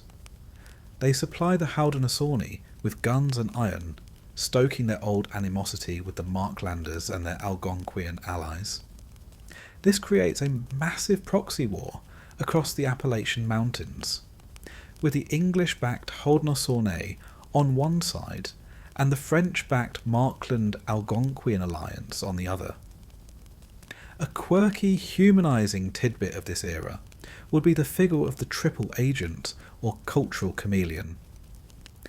Imagine a mixed heritage Pelljäger from Straumfjord. He speaks Vinlandic Norse, Algonquian, and has learned passable French from the traders. He might be employed by the Marklandic king to negotiate with a distant tribe, but he might also be secretly selling information to a French Jesuit about English movements, while simultaneously trading English-made goods he acquired from a Haudenosaunee contact. This murky world of shifting loyalties and complex identities would be the norm on the frontier. There is an ongoing scholarly debate about the inevitability of European dominance. Was it a foregone conclusion? The three-way dynamic of this timeline suggests not. The presence of Markland acts as a massive brake on colonial expansion. The English can't just push west from Massachusetts. They run into the powerful, well-armed Haudenosaunee, who are themselves buffered by the Marklandic sphere of influence. The Spanish can't push north from Florida without provoking a war with the English colonies, or the Franco-Marklandic bloc. The continent becomes a patchwork of empires, kingdoms and confederacies, each checking the power of the others. The indigenous nations are not passive victims in this scenario, they are active players. The Haudenosaunee leverage their alliance with the English to reassert their power in the Ohio Valley. The Cree and other nations to the north and west become key partners in the Marklandic fur trade, their own power growing as a result of their access to iron and guns. The continent is not European, Norse American, or indigenous. It's all three, locked in a complex dance of war, trade and diplomacy. This prevents any one power from achieving total continental hegemony, resulting in a North America that is far more politically fragmented and culturally diverse than the one we know. There is no manifest destiny in this world. There is only a permanent, messy and violent struggle for power on a three-way continent. For centuries, the Kingdom of Markland had been a society defined by its relationship with the Atlantic. Its face was turned eastward, towards the sea, towards the trade routes that brought wealth from Europe, and the fish that fed its people. Its back was to the continent, a vast, mysterious, and often dangerous wilderness, known only to the most adventurous Pelsjägers and their indigenous allies. But by the middle of the 17th century, a profound shift begins to occur. The pressures of the three-way continental power struggle, combined with a growing sense of national confidence and simple curiosity, sparks a new chapter in their history. The age of Vinlandic discovery. They begin to turn away from the ocean and look west. This westward impulse is driven by a combination of push and pull factors. The push comes from the increasingly crowded and competitive situation on the eastern seaboard. The proxy wars with the English-backed Haudenosaunee make the fur trade in the Great Lakes region more dangerous and less profitable. The arrival of more and more European ships means the Marklanders no longer have a monopoly on the transatlantic trade. Some of the more ambitious or discontented jarls and merchants begin to look for new opportunities, new markets, and new lands free from the endless squabbles of the Europeans. The pull comes from the stories that have filtered back from the deep interior for generations. Tales from their Cree and Assiniboine trading partners about a vast inland sea, Hudson Bay, about endless plains teeming with giant shaggy cattle, bison, and about towering snow-capped mountains far to the west, the Rockies. To the Marklandic imagination, steeped in sagas of exploration and heroic journeys, these were invitations. There were new worlds to be seen, new resources to be claimed, and new sagas to be written. The Vinlandic explorers are a different breed from their Spanish or English counterparts. They are not conquerors in the mould of Cortés, seeking to subjugate entire empires. Nor are they colonists like the Puritans, seeking to build a city upon a hill. They are, at their core, Pelsjägers writ large. They are seeking trade, resources, and knowledge. A crucial historical fact about the North American fur trade is that it was built on relationships with indigenous peoples, not on their extermination. The Vinlandic model of exploration follows this pattern. They do not travel in large, heavily armed companies, but in small mobile groups, relying on diplomacy, trade, and their unique mixed heritage ability to bridge cultural divides. Their key technological advantage is not the firearm, which they have, but which is cumbersome in the wilderness, but the canoe, and their mastery of riverine travel. They have long since adopted and perfected the indigenous birch-bark canoe, a vessel far better suited to the rivers and lakes of the interior than any European-style boat. A typical Vinlandic expedition might consist of 2 or 3 large canoes, carrying a dozen men, a mix of old-stock Marklanders and their Cree allies, laden with iron goods, textiles, and black powder for trade. Their leader might be a man like Hrolf Stephenson, a jarl's younger son with no land to inherit, but a thirst for adventure.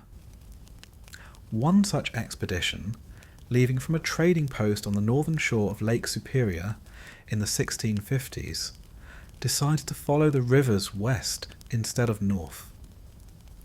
They are searching for the Sea of the West, the fabled water route through the continent. They travel with Cree guides, portaging from lake to river, their progress marked by the trading of axe heads for pemmican and information. A quirky, humanizing tidbit from such a journey would be the rune stones of the plains.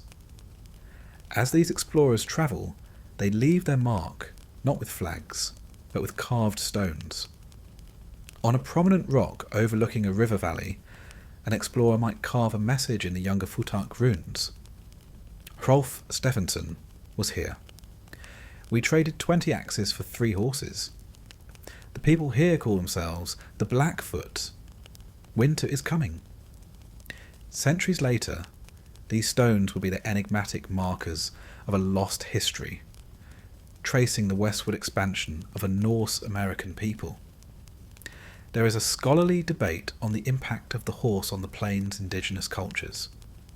The horse, reintroduced to the Americas by the Spanish, spread north faster than the Spanish themselves, revolutionizing transportation, hunting, and warfare. When Hrolf's expedition finally emerges from the parklands onto the Great Plains, they encounter something astonishing: a culture built around the horse and the bison. They are not the first Europeans to see this. They are the first iron-wielding people to do so. The encounter is transformative for both sides. The Plains tribes have horses but lack metal. The Marklanders have metal, but have never seen an animal that can be ridden at such speed. A new trade network is born on the spot: iron for horses. The Vinlandic explorers bring back to Strumfjord not gold or spices, but something just as valuable: horses and detailed maps of the river systems leading to the plains. This sparks a prairie fever. The horse revolutionises the Marklandic fur trade, allowing them to transport more goods further and faster than ever before. New trading posts, horse forts, are established at the edge of the plains. These become the melting pots of the continent, where Marklandic traders, Cree canoemen, French adventurers, and colourfully adorned riders from the plains nations all meet to trade. This westward push solidifies the Kingdom of Markland's identity as a continental power, not just a coastal one. Their influence now stretches from the fjords of the Atlantic to the grasslands of the high plains. They become the middlemen of the continent, their trade routes forming a vast web connecting the European markets in the east with the horse nomads of the west. They are not an empire of settlement in the west. They are an empire of trade, their power projected through a series of fortified posts and alliances with powerful indigenous nations like the Cree and, eventually, the Sioux. This age of Vinlandic discovery ensures that when the westward expansion of the English-speaking colonies finally begins in earnest in the 18th and 19th centuries, they will not be moving into an empty wilderness. They will be pushing against the frontier of another, older American nation, a kingdom of Norse-descended, pagan, horse-trading, canoe-paddling frontiersmen who have already been there for generations, and who consider this land to be their own. The stage is set for a final continent-spanning conflict, a clash not just for land, but for the very soul of America. And so, we arrive in a present day that is and is not our own. To understand the legacy of Markland, you only need to look at a modern map of North America. It's not dominated by two large friendly neighbours. Instead, it's a vibrant, complicated mosaic. The American Republic, born from the English colonies, stretches from the Atlantic to the Pacific. Yes, but its northern border is not the long, peaceful line of our world. It is a real, and often tense, international frontier. To cross from, say, the state of Ohio into the southern Marklandic province of Hrafnsgadi is to enter a different world. You see it instantly. The road signs, written in both the elegant curves of French and the stark, angular letters of modern Vinlandic, a descendant of the runes. The architecture shifts from American clapboard and brick to a distinct style of steep-roofed wooden homes and public buildings that echo the great halls of their ancestors. The Kingdom of Markland is a modern, prosperous nation. A constitutional monarchy, its capital at Strumfjord, a glittering ancient city on the St. Lawrence, where the spires of the Royal Thing Hall share a skyline with glass and steel skyscrapers. Its economy is a powerhouse of natural resources: timber, hydroelectric power, minerals from the Canadian Shield. But it's also a hub of technology, particularly in maritime engineering and cold weather innovation. The geopolitical landscape of the continent is one of dynamic balance. The American Republic is the demographic and economic giant, but it is checked by the Franco-Marklandic alliance to the north, the powerful Republic of Mexico to the south, and crucially, the sovereign indigenous nations that have survived as buffer states and partners. The Haudenosaunee Confederacy is a real political entity, a semi-autonomous region spanning the border of New York and Markland, its people wielding significant political power. In the west, the Great Lakota Sioux Alliance, having traded with the Marklanders for centuries, control a vast territory in the plains, their sovereignty guaranteed by treaties with both Markland and the American Republic. The linguistic legacy is perhaps the most profound. Vinlandic, or Marklending, is spoken by some 40 million people. It sounds to an outsider like a strange fusion of Icelandic and Norwegian, but peppered with French loanwords for politics and cuisine, and a deep substrate of Algonquian words for nature. A crucial historical fact for comparison is the existence of real-world Creole languages, like Michif, spoken by the Métis people, which blends Cree verbs with French nouns. Vinlandic is a national-scale version of this phenomenon, a testament to its hybrid origins. American English itself is different, littered with borrowings. A New Englander might refer to a remote cabin as a skogus, or complain about the pesky mosquito in the summer, words that drifted south across the border centuries ago. The cultural and religious echoes are just as strong. The new old pagan faith is a recognised world religion. It's not a historical reenactment, it's a living, evolving faith. Every summer, the Midsummer Festival in Strandfjord is a massive international event. A blend of ancient ritual, rock music, and celebration that draws tourists from around the globe. This brings us to a quirky, humanising tidbit of this modern world: the Viking stereotype. In our world, it's often a cartoonish image of horned helmets and barbarians. In this world, the Marklanders have a complex relationship with it. They are proud of their Viking heritage, but also quick to correct the misconceptions. They are a modern, sophisticated people who just happen to have a 1,000-year history of axe-wielding, saga-telling, sea-roving ancestors on this continent. The King of Markland might arrive at the UN in a business suit, but the crest on his briefcase is still the white gerfalcon on a field of green. There is, of course, a vigorous academic debate in this alternate world about the nature of Marklandic society. Is it a model of successful cultural integration, or does it simply mask its own unique forms of social hierarchy and prejudice? The centuries of intermingling have created a population where the lines between European and Indigenous are incredibly blurred, but old class divisions between the Jarl-descended elites and the common folk might still persist.